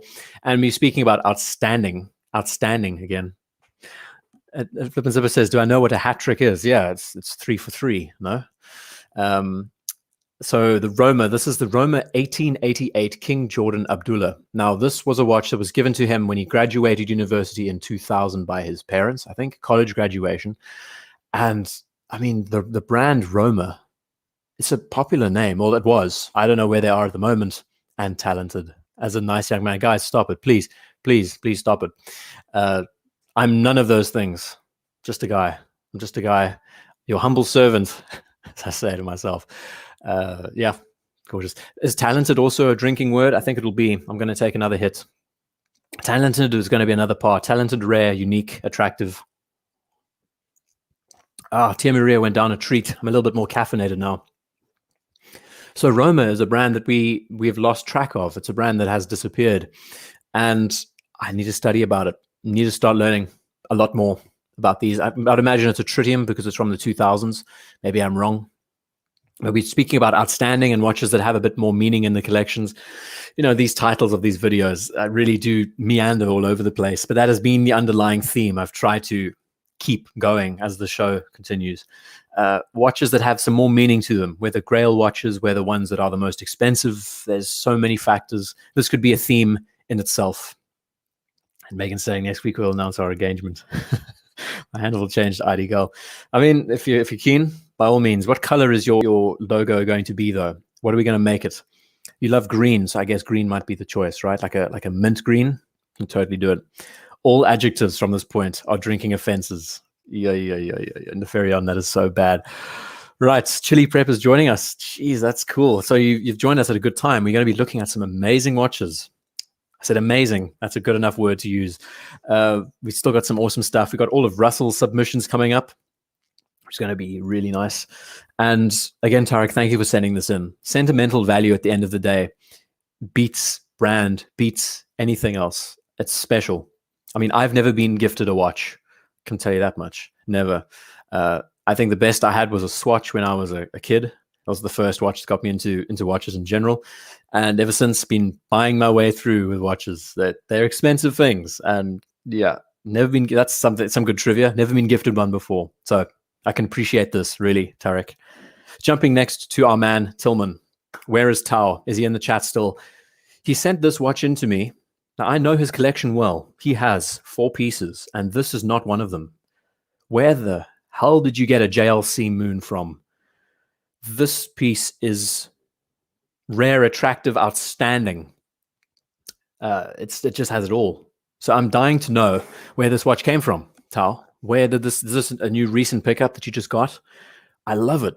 Absolutely love it. It's one of the only JLCs we've actually had on the show, and such a good example. This is called the Ultra Thin Moon, I think, right? It's one of the best they make, honestly. I sent in 2 shots of this watch on the wrist. It looks like it's a rose gold variant. Please give us some more specs. Now, Tao has a collection of 4 watches. I've said this about 16 times now. He has a Lunga 1 from 1995, the Lunga 1. He has an Explorer 2, the latest reference that we're going to look at in a moment. Nice and attractive talking watches. Fully agree. I just spat out my beer, Chili Badger said. In laughter or in disbelief? We've had a good look. Chili Badger, I highly recommend you start the show again. We've seen some amazing stuff. Amazing is a good enough word. I'm not going to drink from that. So he has a Lunga, he has a Explorer, he has a Nomos Tangenta. Oh God, I'll never get that right. And a, come on, Omega Globemaster.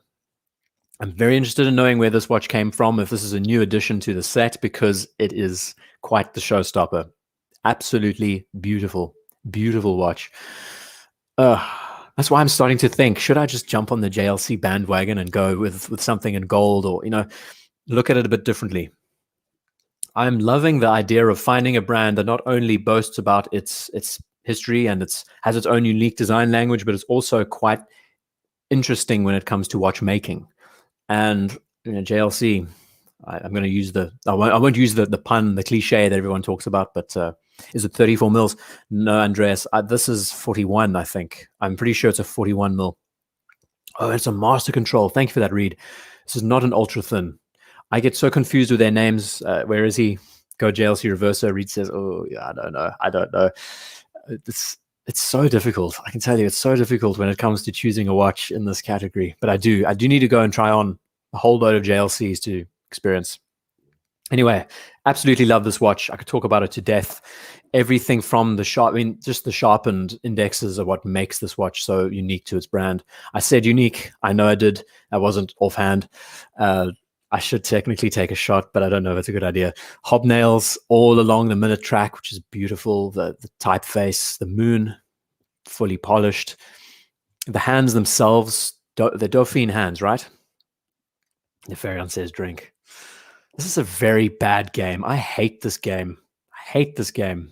I'm going to take another swig. This is of the Glenlivet. It's okay. We're doing well. We've got another 10 submissions or so left. Yeah, you guys are the worst. You are the absolute worst. But it's fine. It's my birthday. It's been 47 minutes or so. So deserving a drink. Right. Tillman next. Last watch. Dolphin hands. Yes. Next from Tillman. And this is a watch that he picked up quite recently. Explorer 2. Talking about the Polar Explorer a second ago for our man. It was Max, who is the explorer of the Antarctic. 39 millimeter, just researched. I love that size. Really love that size. That is such a charming watch. Honestly, now that you just mentioned, a 39 millimeter variant, that works so well for this piece. Because the dial isn't sparse. With a moon phase complication and everything there, beautiful. And Flip and Zipper, drink again. You guys are the worst. Absolute worst, gotta say. Amazing that I'm so lucid, actually. I'll admit, I did have a couple of shots of Tia Maria before the show started, so that was my coffee binge. Blue Shirt is joining us. Welcome, Blue Shirt. We've had a good time, and don't look at nostalgia goggles, but we're looking at one of your prized possessions here. The after show party is going to look like Mark. The after show is going to be me hitting the hay hard. I think it's been so good. The micro naps in between the days have been amazing, I gotta say.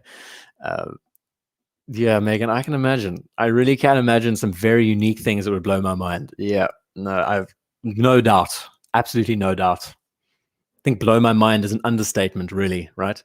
Yeah, but seriously, Tao, really appreciate it. These, I want to know more about this. Send me an email and explain how this happened, because you absolutely won. You won it, sir. Beautiful machine.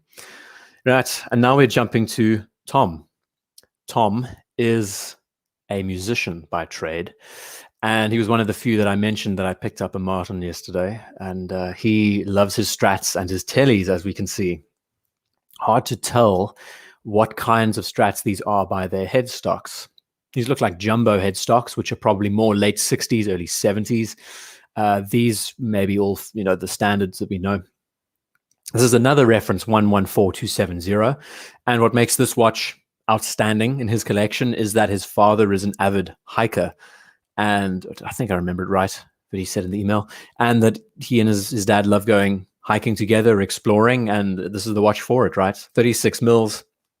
It's not on your face. It's very understated. A wall of 70s fenders.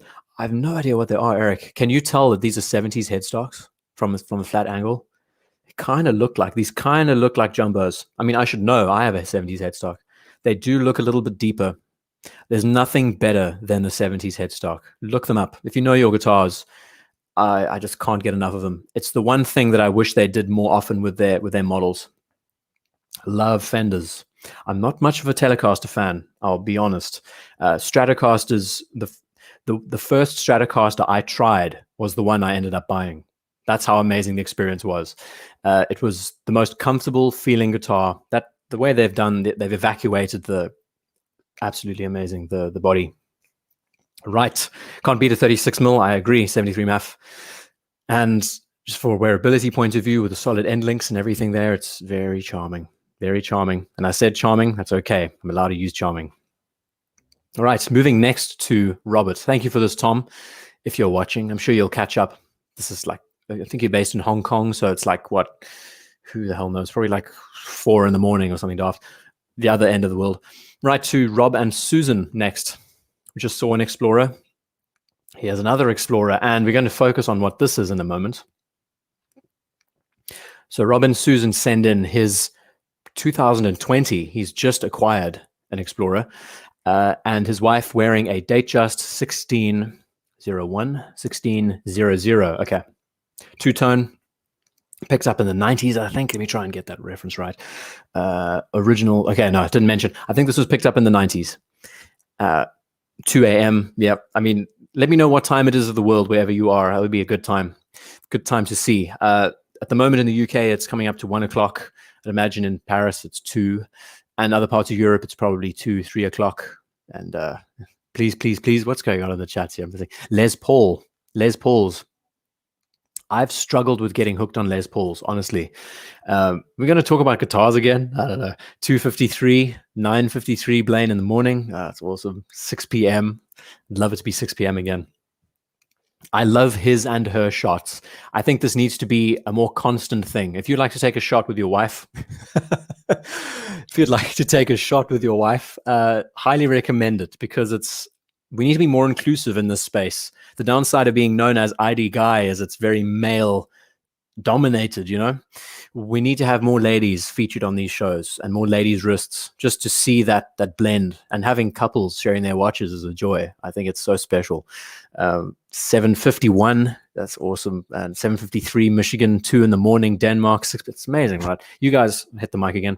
You guys are absolutely nuts to be listening to me at the moment.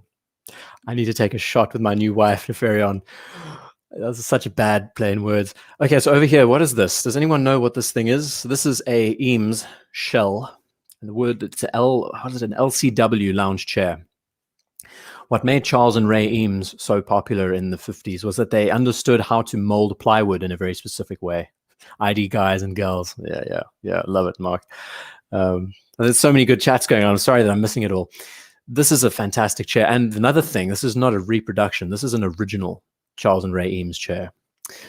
Yeah, there's something special about molded plywood, ladies and gents. There's a lot to learn.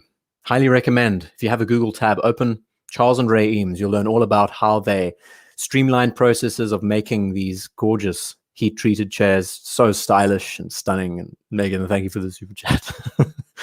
Just take a shot with your wife. I think that's one of the best comments made on the show so far. Take a shot with your wife. Speaking of shots, and take another one of the Glenlivet. Moving to Wisconsin Watch Guy next. We're on to W's, so we're getting close. Tourista says, I prefer to shave my left hand and make the photo. Not a bad idea. You could easily do it, right? Just shave your arm hair and you're very much, especially with a skinny wrist. Yeah, Megan, thank you. You're making me blush again. It's not good. I can't be blushing. I have to run a tight ship. Here.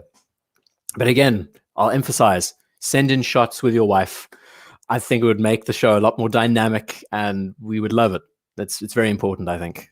It's good. I mean, to be able to pass, this hobby is a virus in many ways. It's an infection.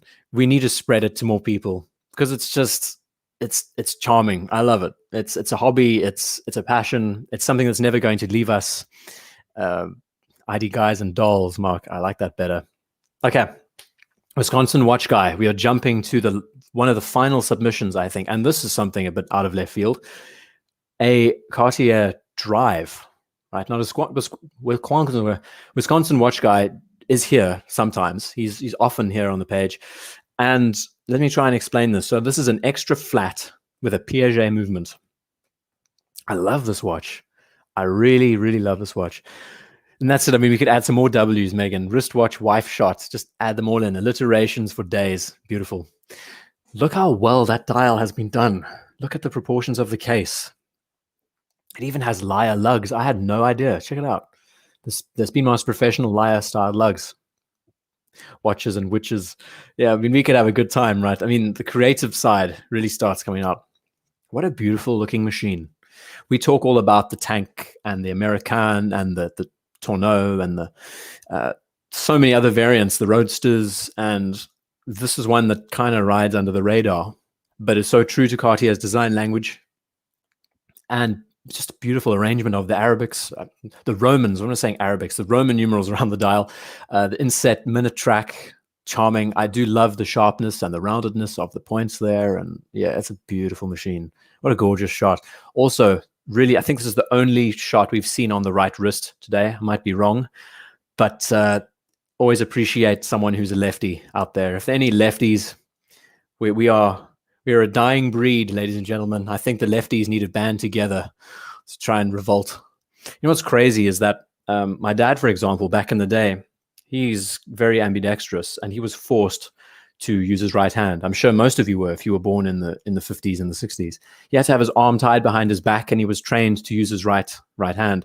And many times he'd be breaking his arm as a kid, as a teenager, and it would take a few days for him to learn how to use his left arm to write exams, and it's pretty funny. Now let's see this: his and hers wrist shots, a future segment. You know, we could really expand this to other segments for sure. The issue is that, as much as I would love for the theme of outstanding watches to be a part of the show, it's difficult for everyone to get on board. 11%, Eric says. Yeah, very true to the design. 73 math, I agree. I think we were a bit distracted. Yeah, I would say the same thing. Doog UK. Did I stammer? Probably did. What did I say? Taking another hit of the whiskey? Why not? We're doing pretty well. The show's only been running for 3 hours. How's that? We're actually keeping ourselves pretty well in check. Quite an amazing change. Yeah, speaking of left-handers being a dying breed, yeah, I'm kind of ambidextrous in many ways with sports and everything too, and it's something I do find that you engage your brain in a different way when you're using a different hand for writing or whatever else. The Latin word for left-handed is sinister. You're kidding me, right? You are kidding me. Only 3 hours. Nick, this is so amateur, really. Normally these shows go on for 4, so it's a nice change of pace to be a bit quicker. Wisconsin watch guy, I absolutely adore this watch, especially that it's an extra thin and it's using a Piaget movement. I need to look at this watch more. I really do. There's something so charming about it, and it just speaks to Cartier's design language. Feels a lot more modern in a way, I would say. My dad was ex-Special Forces. Good stock he come from, Mark. Yeah, he had a good time, got to say. He broke a lot of bones in his life. I can definitely attest to that. Right, let's get to the next reference. Now, this is the last submission. This comes in from Ziraha. I've probably botched your name every single time you've been in the chat. I'm going to say it right now. It's Ziraha. I hope I got it right now. 5-hour birthday extravaganza, flip and zipper. Jeez, can you imagine? Can you imagine? For the first time, I actually have shortened these shows that are, it's quite acceptable length, only 3 hours. 11% of the population is a sinister. That's so Eric Bell. Wow, that's amazing. Well, count me in. I'm sinister, I guess you could say. So he mentions that the Marvin burned lots of my nerves. It arrived defective, took an additional 6 months to service, but at the end it was worth it. One detail which is not seen on photos is its signed crown. So let's try and get this right. You gave me a long description. Again, I'm sorry that I haven't saved it. A lot of these submissions do come with War and Peace attached to them, and I can't simply write out War and Peace as a description, as much as I'd love to. With 100 submissions, it's a bit difficult. But I have summed it up here. 1955, flagship model from the brand back in the day. Sunburst Guilloche, in-house caliber, and this very much was competing with the top-of-the-line Omegas back then. I have never seen, not only the brand, but I've never seen this reference before, the pole router-esque dividing lines, 25 rubies with automatic movement is impressive. And only 23 hours of my birthday left, Thomas. Thank you. Thank you. Oh, God, you guys. It's been a good time. I really do enjoy these shows as much as you might think it's a hassle to do. I mean, we've done like 19 of them now, and I'm so used to saving the images and everything. I think as far as a community goes, it just makes it so much more engaging that we get to enjoy each other's company and catch up a bit more. I don't know how you listen to me. I've said this countless times, but how you can listen to me for 3 hours plus. You are the gifted people out there. You are the rare and attractive people out there, honestly. But thank you, Thomas, really. 23 hours left. God, I can't imagine the phone calls I'm going to be getting tomorrow. It's going to be... It's the thing, because we're not seeing people. We're not allowed to go see people. It's now all via phone and Skype, and that's going to be me. Drink helps. Alcohol is how. And you see, that's just how you ruin my sentimental statement. Alcohol is what helps. You know, lovely. Excuse the squeaking chair. I feel like I need a Q40 dispenser right next to it because it's just not working. I'm the best. No, I'm not, Boucher. Thank you, though. Thank you, everyone, really. And let's have another shot. There's another shot of the side view profile. So again, what made this watch unique in its day was that it was competing with brands like Omega, and the caliber is pretty impressive. I'd like to learn more, a lot more. I must have terabytes of data. We're talking about all of these images. I think I have quite a few gigs of data of all these photos together. It's amazing. Again, mentioned by Hans, if he's still watching us, he is, that I should have a book made. You know, if I start getting some good profits from apparel and everything else that I'm working on next week, I would love to make a book, like a yearly book. Wouldn't that be cool? Yeah, amazing. The Marvin Flying Dutchman always is a joy and a pleasure to see these unique pieces. I do enjoy the engine turning bezel. So he mentioned that this watch was not in full working condition when he got it. Vintage watches being a minefield, being an absolute minefield. You guys are great. Is a must-have. Yeah. Okay, I'm going to carry on with these chats and carry on with these submissions. Last up, we have Russell. Look at how the character lines reduce the apparent thickness. Are we looking at the side of the case? Let's focus on that for a second. It's stunning, right? Thank you for that point, Mason. It's so organic in the way it flows down. One thing I do love about these lugs, same with my Seamaster, the way they've been turned in like this. It's very subtle. It's a gorgeous watch. The way they've done the case presentation here, quite unique. Right. Actually, very good point. Let's do that as we're finishing the show. We're going to be chatting for another, I'd say, 15 to 20 minutes. And we're going to look at some absolute watch porn now, by the time we jump to Russell, even though one of my favorite watches of the show, let me see if I can get back to it, because why not? This has been the birthday present to me. I can't get enough of this watch. I could stare at it for hours and hours and hours. Now, going to jump to Russell's pieces. Here we go. Going to start with Cloyson. I can never get the name right, but if Russell is still here watching us, we're going to have a good time talking about these pieces. I would be very, very interested in, since it is, I'm 27 today, I'm wondering if we could maybe do something a bit more personal. And why is it that you follow these shows? In a few words, just a couple of sentences. Ding dong, Chili Badger. Tellurium, yeah, me and my... Can you please spell it for me, Russell? This was at 2 a.m. when I was trying to say this.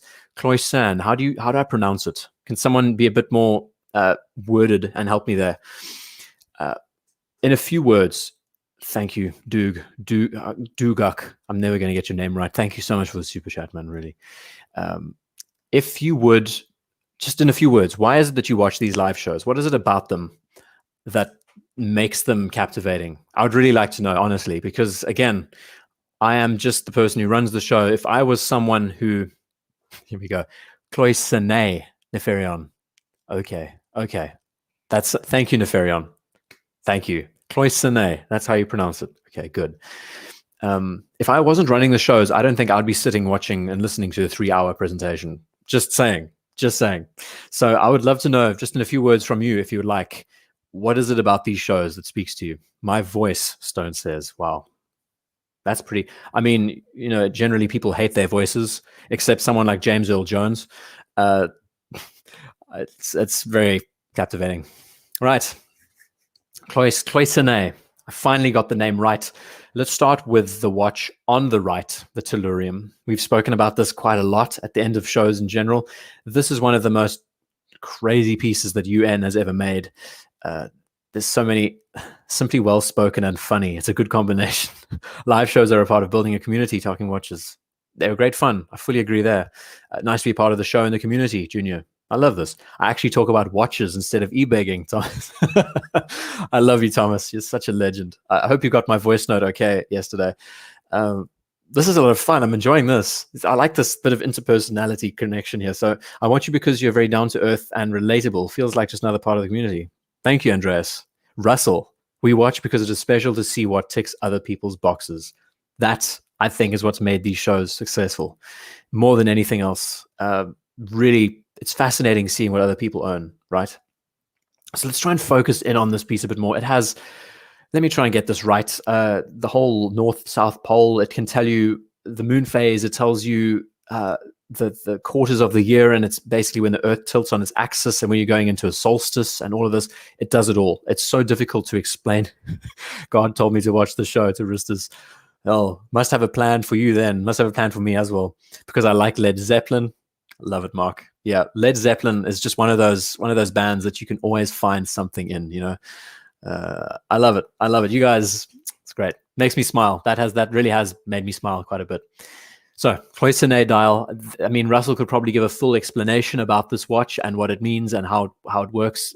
There's a book on this watch alone. I'll have to go through it with me. Honestly, we have to sit down together and chat about it for like 40 minutes straight. And I'll have to make a list of all the things it does. It's everything. It's got all the star calendars and phases. Let's just run to the simpler stuff. This is the rose gold variant, the 5. God, here we go. 5110. No, it's not. The 5120. I don't know. I'll never get the references right. ID guys, like, no, that BDev, that's too cliche. It's like a box of chocolates. Never know what you're going to get. I mean, that's. I like it. I like it. A little bit Forrest Gumpish, though, wouldn't you say? And Eric saying, yeah, thank you, Eric. Eric, you're a legend. I like listening to a younger generation, also learning from others with different life experiences. Blaine, very good point. Hell of a good point. How did I get this so wrong? So I call it the 5110. It's the 5131R. Right. It's a great community to be a part of. Megan says, fantastic audience without the trolls. Great to listen to. Passion shines through. Yeah, making me blush again, ladies and gents. So there's something special about this model in particular that I'd like to focus on. Special is okay to use as a word. They have the variants. They have yellow gold, they have white gold, they have rose gold. And depending on the model, the dial arrangement, the enameling, the cloisonne arrangement is different. This being one of the rarest, if I'm not mistaken, where instead of having Europe, you have more of the East, Australia, South America, North America. The more common variant in the yellow gold variant, did I just say that? The more common variant, the yellow gold model, has Europe and Africa and everything there. So this, I think this is the most desirable of the set.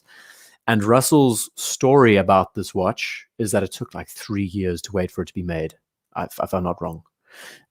Taking Mick talking and fun. Yeah, of course, Mark. It's all about the chat and the community. You come for the watches, stay for the community. I think that's the joy, right? And 73 Matt, I hope you enjoyed. Yes, the cover photo. I hope you enjoyed it. It just had to be there. Did I say rarest? Rarest is okay. Rarest is a much better word than just saying rare, don't you think? Because what the world needs right now is, yeah, I agree, Hans. Okay, I'll take another hit. Why not? They produced a different version for different parts of the world, Mason. Yes. Is this, and I'm going to say rare, is this the most rare of the 3? I'd like to know. And there's some more samples. Oh my goodness. So again, he waited a long time for this to be made, and he got the full experience with this watch. He got to go visit the factory and have a really good time. So Lefron says, my only complaint with the IDGuy Live Scotch, I end up on eBay with too many ideas and quick trigger finger. I mean, that's it, right? That's it. As much as it's a joy to see what other people have, you get other ideas and inspirations about what you want. And yeah, this is such a beautiful watch. I mean, regardless of what we think about Patek and it being quite a mainstream brand today with all the steel models, this is another level completely. It's one of the best that Patek makes, especially the cloisonne. It's something like 50-50. It's even worse. It's like 60-40% success rate against one small error. All of this, I mean, the way it's applied, everything is hand done, hand painted. I don't even know the full process. I should study it up. But it's such a beautiful machine. And centered in London. Is London actually the main? I can never understand how these dials are arranged, but it's beautiful. I think the one detractor for me is having the name of the watch on the top, but then you notice that it's not on the dial, so it kind of works the top of the case, which is pretty beautiful. Then Geneve at the base, of course. Yeah, stunning model. And we're going to carry on through to the Odysseus. Now, we featured this last week, Odysseus on rubber, orange for a change. Megan's the rarest girl in the world. Yeah, I mean, you guys are just trying to make me Freudian slip. Rare equals uncommon. BDev, I don't know if you read my comment on that Philips auction, but someone mentioned me being a rare and attractive man. And I basically said, in Philips talk, that means I am uncommon.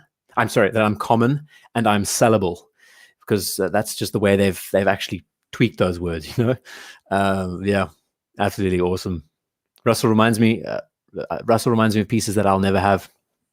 He's always a nice, I don't know how it worked, how it happened, but Russell's always become the end of the show segment.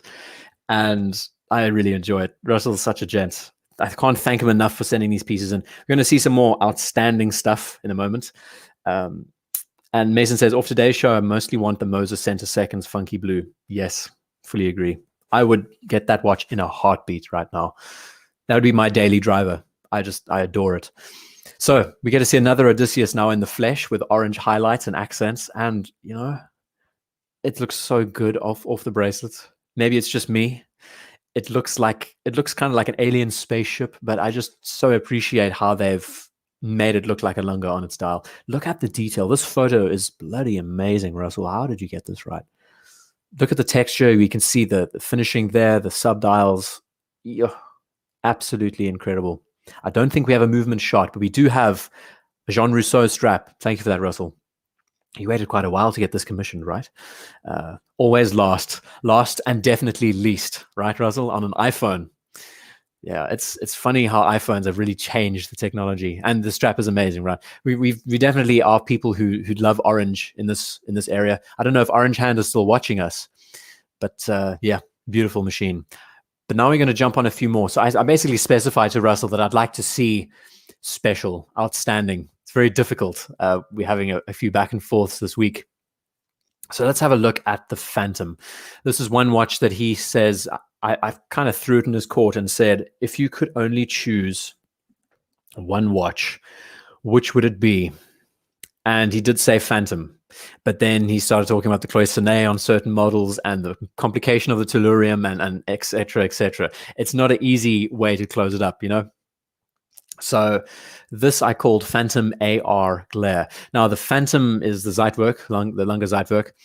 This being a very particular model, and we're going to see some awesome, rare and attractive lume in a moment. And in this setting, we can appreciate the AR coating and the transparent dial. But if we then move into the daylight, we start seeing it a bit more.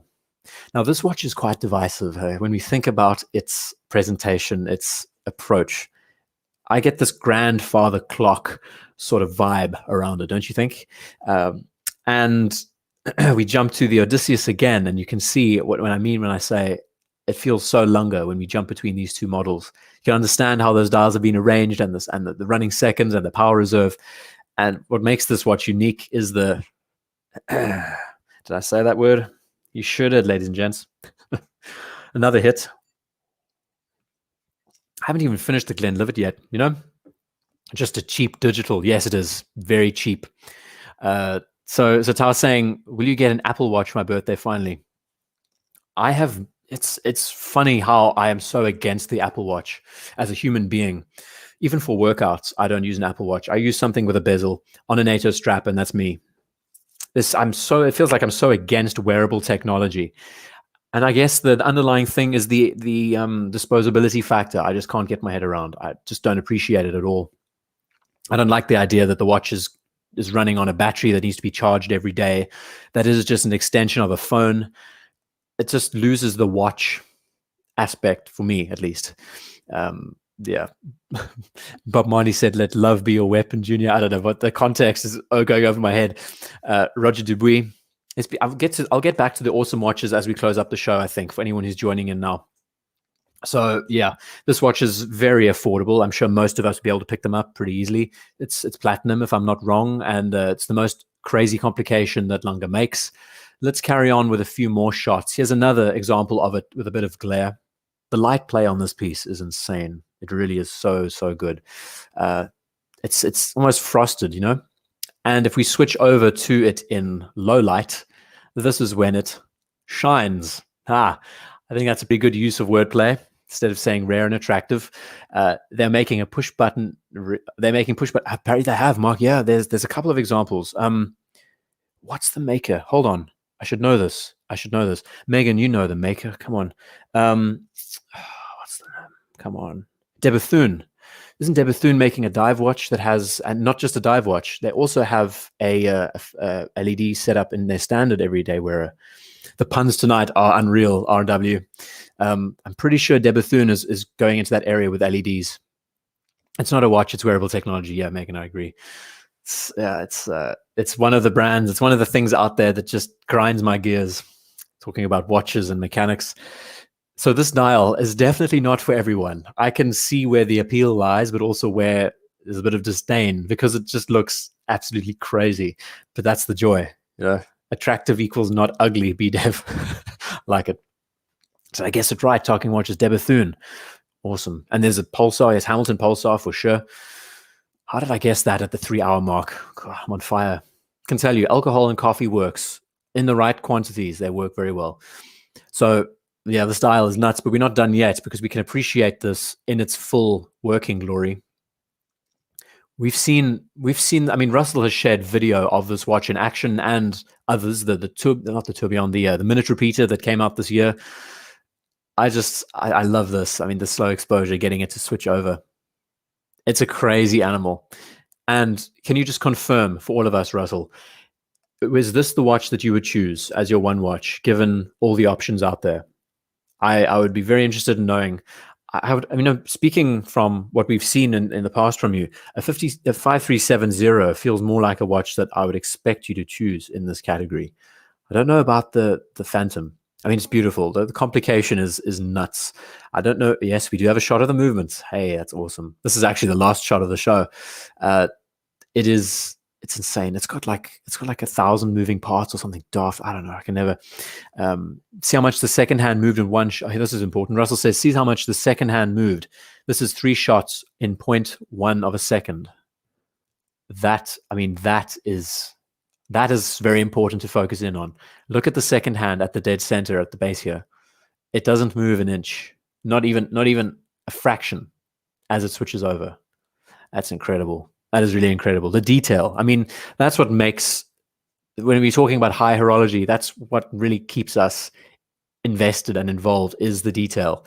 I love it. I love the quirks to watches that makes you double check and double think. I mean, we know with Lange, it's all about the engraving on the balances. They're all unique, all done by hand, and everything else. This movement is to get such a simple. I mean, I love the story behind the Phantom of being just the Zeitwerk in general. It's such a simple looking watch, but to get this complication, it took years to do. The way to wind the watch, just everything, the movement, actually building it from the ground up was such an investment in time. The thought of having a digital display on an analog watch is a nice idea, but in practice, it's so difficult. And Lange has just nailed it again and again. I mean, they've got triple split chronographs, the datograph. They've got so many other variants in their lines, moving from strength to strength. I think between the three, between Lange, Patek, Vacheron, those names, I would probably jump on Lange given the opportunity. And also a Moser. I think Moser just... And Russell's saying I would probably choose the 5370. For he's a jolly good fellow. Thank you, Mark. Really, thank you. But we've had a hell of a good time. This is platinum. I guessed right. Platinum 950. Beautiful movement. Let's move to a few of the watches that really caught my attention. I mean, let's start with this JLC. Absolute mind blow, Tillman. I had no idea where this... Oh, Megan, yeah, that's the worst. I had no idea that this watch was going to be shown. That this came out of nowhere. This is beautiful. Moving on to talking watches with all of the pieces he sent in, the Streamliner, and you got to appreciate it there. Heritage Center seconds. We've got the Endeavor. We've had some good time. I mean, the Daytona from Juan earlier on, the 116, etc., etc., etc. Yeah. I did ask Thomas if he could sleep, if he could actually fall asleep at the 1 hour mark or so. Highly recommended, because Thomas doesn't get much sleep. So I think it's pretty good. So I was saying, I wonder how many watchmakers in the world are even capable of constructing something like that. We're talking about the Lunga, very few. That's very, I would say it's quite a secret under their banner, right? Yeah, but really, ladies and gents, I'm just going to motor through the last few pieces. I mean, this was quite a showstopper. It stood out well. Explorers always appreciated these photos from Jason. They just blew my mind. This was so close. This was millimeters away from being the cover. Blue dials everywhere. James's Grubel 4Cs that we saw earlier, and I was speaking all about the tourbillons offsetting and the earth and everything there. There's a lot. You realize that no one under 20 years old can tell the time on that black dial motor. BDev, yeah, I agree. And that's something pretty special in a way. Let's see if I can find it again. Where is it? Yeah, it's back down here somewhere. There's something about it that I love, is that you need to know how to tell the time to read this, Yeah, it's just a gem, absolute gem. This is one of the best pieces of the show for me, for sure. Megan's work is also just absolutely beautiful. The stories behind some of these watches, like the double chrono, from a gift sent in. There was a gorgeous Octo Finissimo from Demetrius today. We got to enjoy blue dials again. I mean, blue dials everywhere. My favorite of the Seamaster line, I think, as far as an MOD inspired piece out there. An Odysseus from Curtis, getting to try it on, and etc. We got a harboring. I'm never going to get that right, but a harboring with Messina Lab as a collaboration. It's been good. Talking about outstanding, quite a nice theme. And I think Goose is gone. I think Goose has given up the goose, right? Is that the expression? Hell, the wordplay is getting better and better. And the winner, I mean, as far as the cover photo goes, 73 MAF. This is just an absolute gem. I love it. And Carl, you're just signing off for dinner? By all means, we're about to sign off now, I think. Actually sub 4 hours for a change. And can you actually believe we've been running for what, 24 minutes, and we're still doing pretty well. Yeah, had a good time. Had a hell of a good time. Universal Geneve, yes, we did. Also had it. Sadly, Neferion, I got the front end very early on, but and Thomas is still awake. Yeah, it's a pleasure having you, Thomas, and thank you for being here with us. Again, I did say drop off after the first hour, but us insomniacs, 57 hours, now 60. Just think about that for a second, everyone. You've listened to me present basically, I think we've done about 20 episodes at this point. 60 hours of listening to me. How do you do it? How is it humanly possible? How is it that I can speak that much first? How is it that you can actually sit and listen to it that much? Yeah. I'm honestly considering this watch as the next piece in the collection. Next to the Seamaster, I think it'll just sing. Yeah, but that's going to happen in the future. I mean, first got to get a D28 in my hands, right? So I'm going to close this off. I'm going to stop the screen sharing, hopefully, if I'm still sober enough. Yes. Hell, I didn't drink enough, I don't think. Mark, thank you for the super chat, really. And everyone who's been here, this has been such a good time. Honestly, we've managed to go through a lot.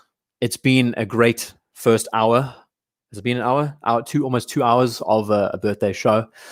And I plan on doing absolutely nothing tomorrow, eating lots of cake and having a great meal and getting lots of phone calls. I feel like that's going to be on the cards. But really, everyone who's been here, who's been a part of the show, and there's mentioning about hours again and time and the Seamasters. Yep, I agree, Neferion. Thomas, it's so good having you here, Thomas. Again, thank you for being a part. And the super chats, everyone, you guys have been great, really. Please look after yourselves. The plan is, for the last 100 of you who are watching, the plan is for next week that I'm going to take a break from putting a video up, because I'm working fully on designing the iDguy store, the first iDguy store going on. I've been designing apparel. I've had samples sent to me. They are brilliant. I've been wearing them all week, working out around the house. And I really hope it's going to be a successful thing. I hope you enjoy what's coming out. I've been designing over the last 3 months, thinking up ideas of how best we can approach watches from an industrial design point of view when it comes to clothing, apparel, and everything else. We'll see what happens. But over this next week, I'm going to focus in on getting that all sorted out well. And hopefully by the start of December, the store will be up. Thank God, a break for us. Yes, Mark. Not a break for me, but IDGuy watch. I mean, that'll be the next step, right, Russell? So that's the plan. Designing all of next week. Of course, just because I'm not posting videos doesn't mean I'm not preparing them. So behind the scenes, just know that this guy is constantly at it regardless. And I've also got a proposal to fill in. And there's a great collaboration coming up very soon with a very well-known website that I think most of us know. Buy a sausage cart, sell food on street corners, Mr. C. Mr. C, thank you. You reckon when it comes to presentation, I could do that? I could sell ice to an Eskimo. I've been told a few times before in my life. We do need an IDGuy watch. It's going to happen one of these days, can tell you. Actually, speaking of which, yes, there is one. There is a collaborative exercise happening very soon. Come January, there is going to be an IDGuy branded watch. Would you believe? How's that? But I'm really excited to share what I've been working on, and I hope it's enjoyed. That's all I can say. It's been a bit of a guilty pleasure exercise getting back into designing stuff again. And being watch related, it's been such a joy, actually. Very time consuming. But yeah, that's been me. And you can just imagine the square eyes are just ridiculous. So yeah, I'm going to end the show here. We're about to hit the half an hour point. Thank you once again, ladies and gentlemen. I hope you're looking after yourselves. I hope this second lockdown that we're going through has not been affecting you too badly. In different parts of the world, I know it's been more severe. But find something that helps as a distraction. That's always been my message.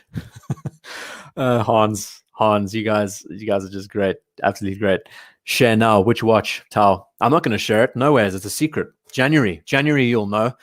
I hope it's going to be well appreciated and accepted. Congrats on the engagement, Nefarian. I think it's official now, right? I'm going to have to go down on one knee. Yeah, you guys are incredible, really. Thank you again for the birthday wishes. It's been an excellent time. I didn't want to make it something spoken about here. I just wanted to keep it focused on the show itself. Lots of love, everyone, as always. See you. Might do another live show next weekend. I'm thinking of doing IDGuy Awards next weekend. How about that? Maybe make up some categories and award certain awards to watches that have been released this year. That might be fun. Have I chosen a venue yet, Eric? Has to be somewhere quite exotic. I'm sick of the cold. I need to get to a more temperate climate. That's fantastic. Are we all invited? Yes, the whole community is going to come in. Right. Thank you, everyone. Until next time, as Mark says, thank you, everyone, for being here, and I will see you in the next one. I've kept you long enough. Look after yourselves, and see you next weekend, maybe. Think of me sitting behind a screen now, editing future videos, as well as freaking apparel designs that have been taking way too many hours of my time. Lots of love. See you in the next one.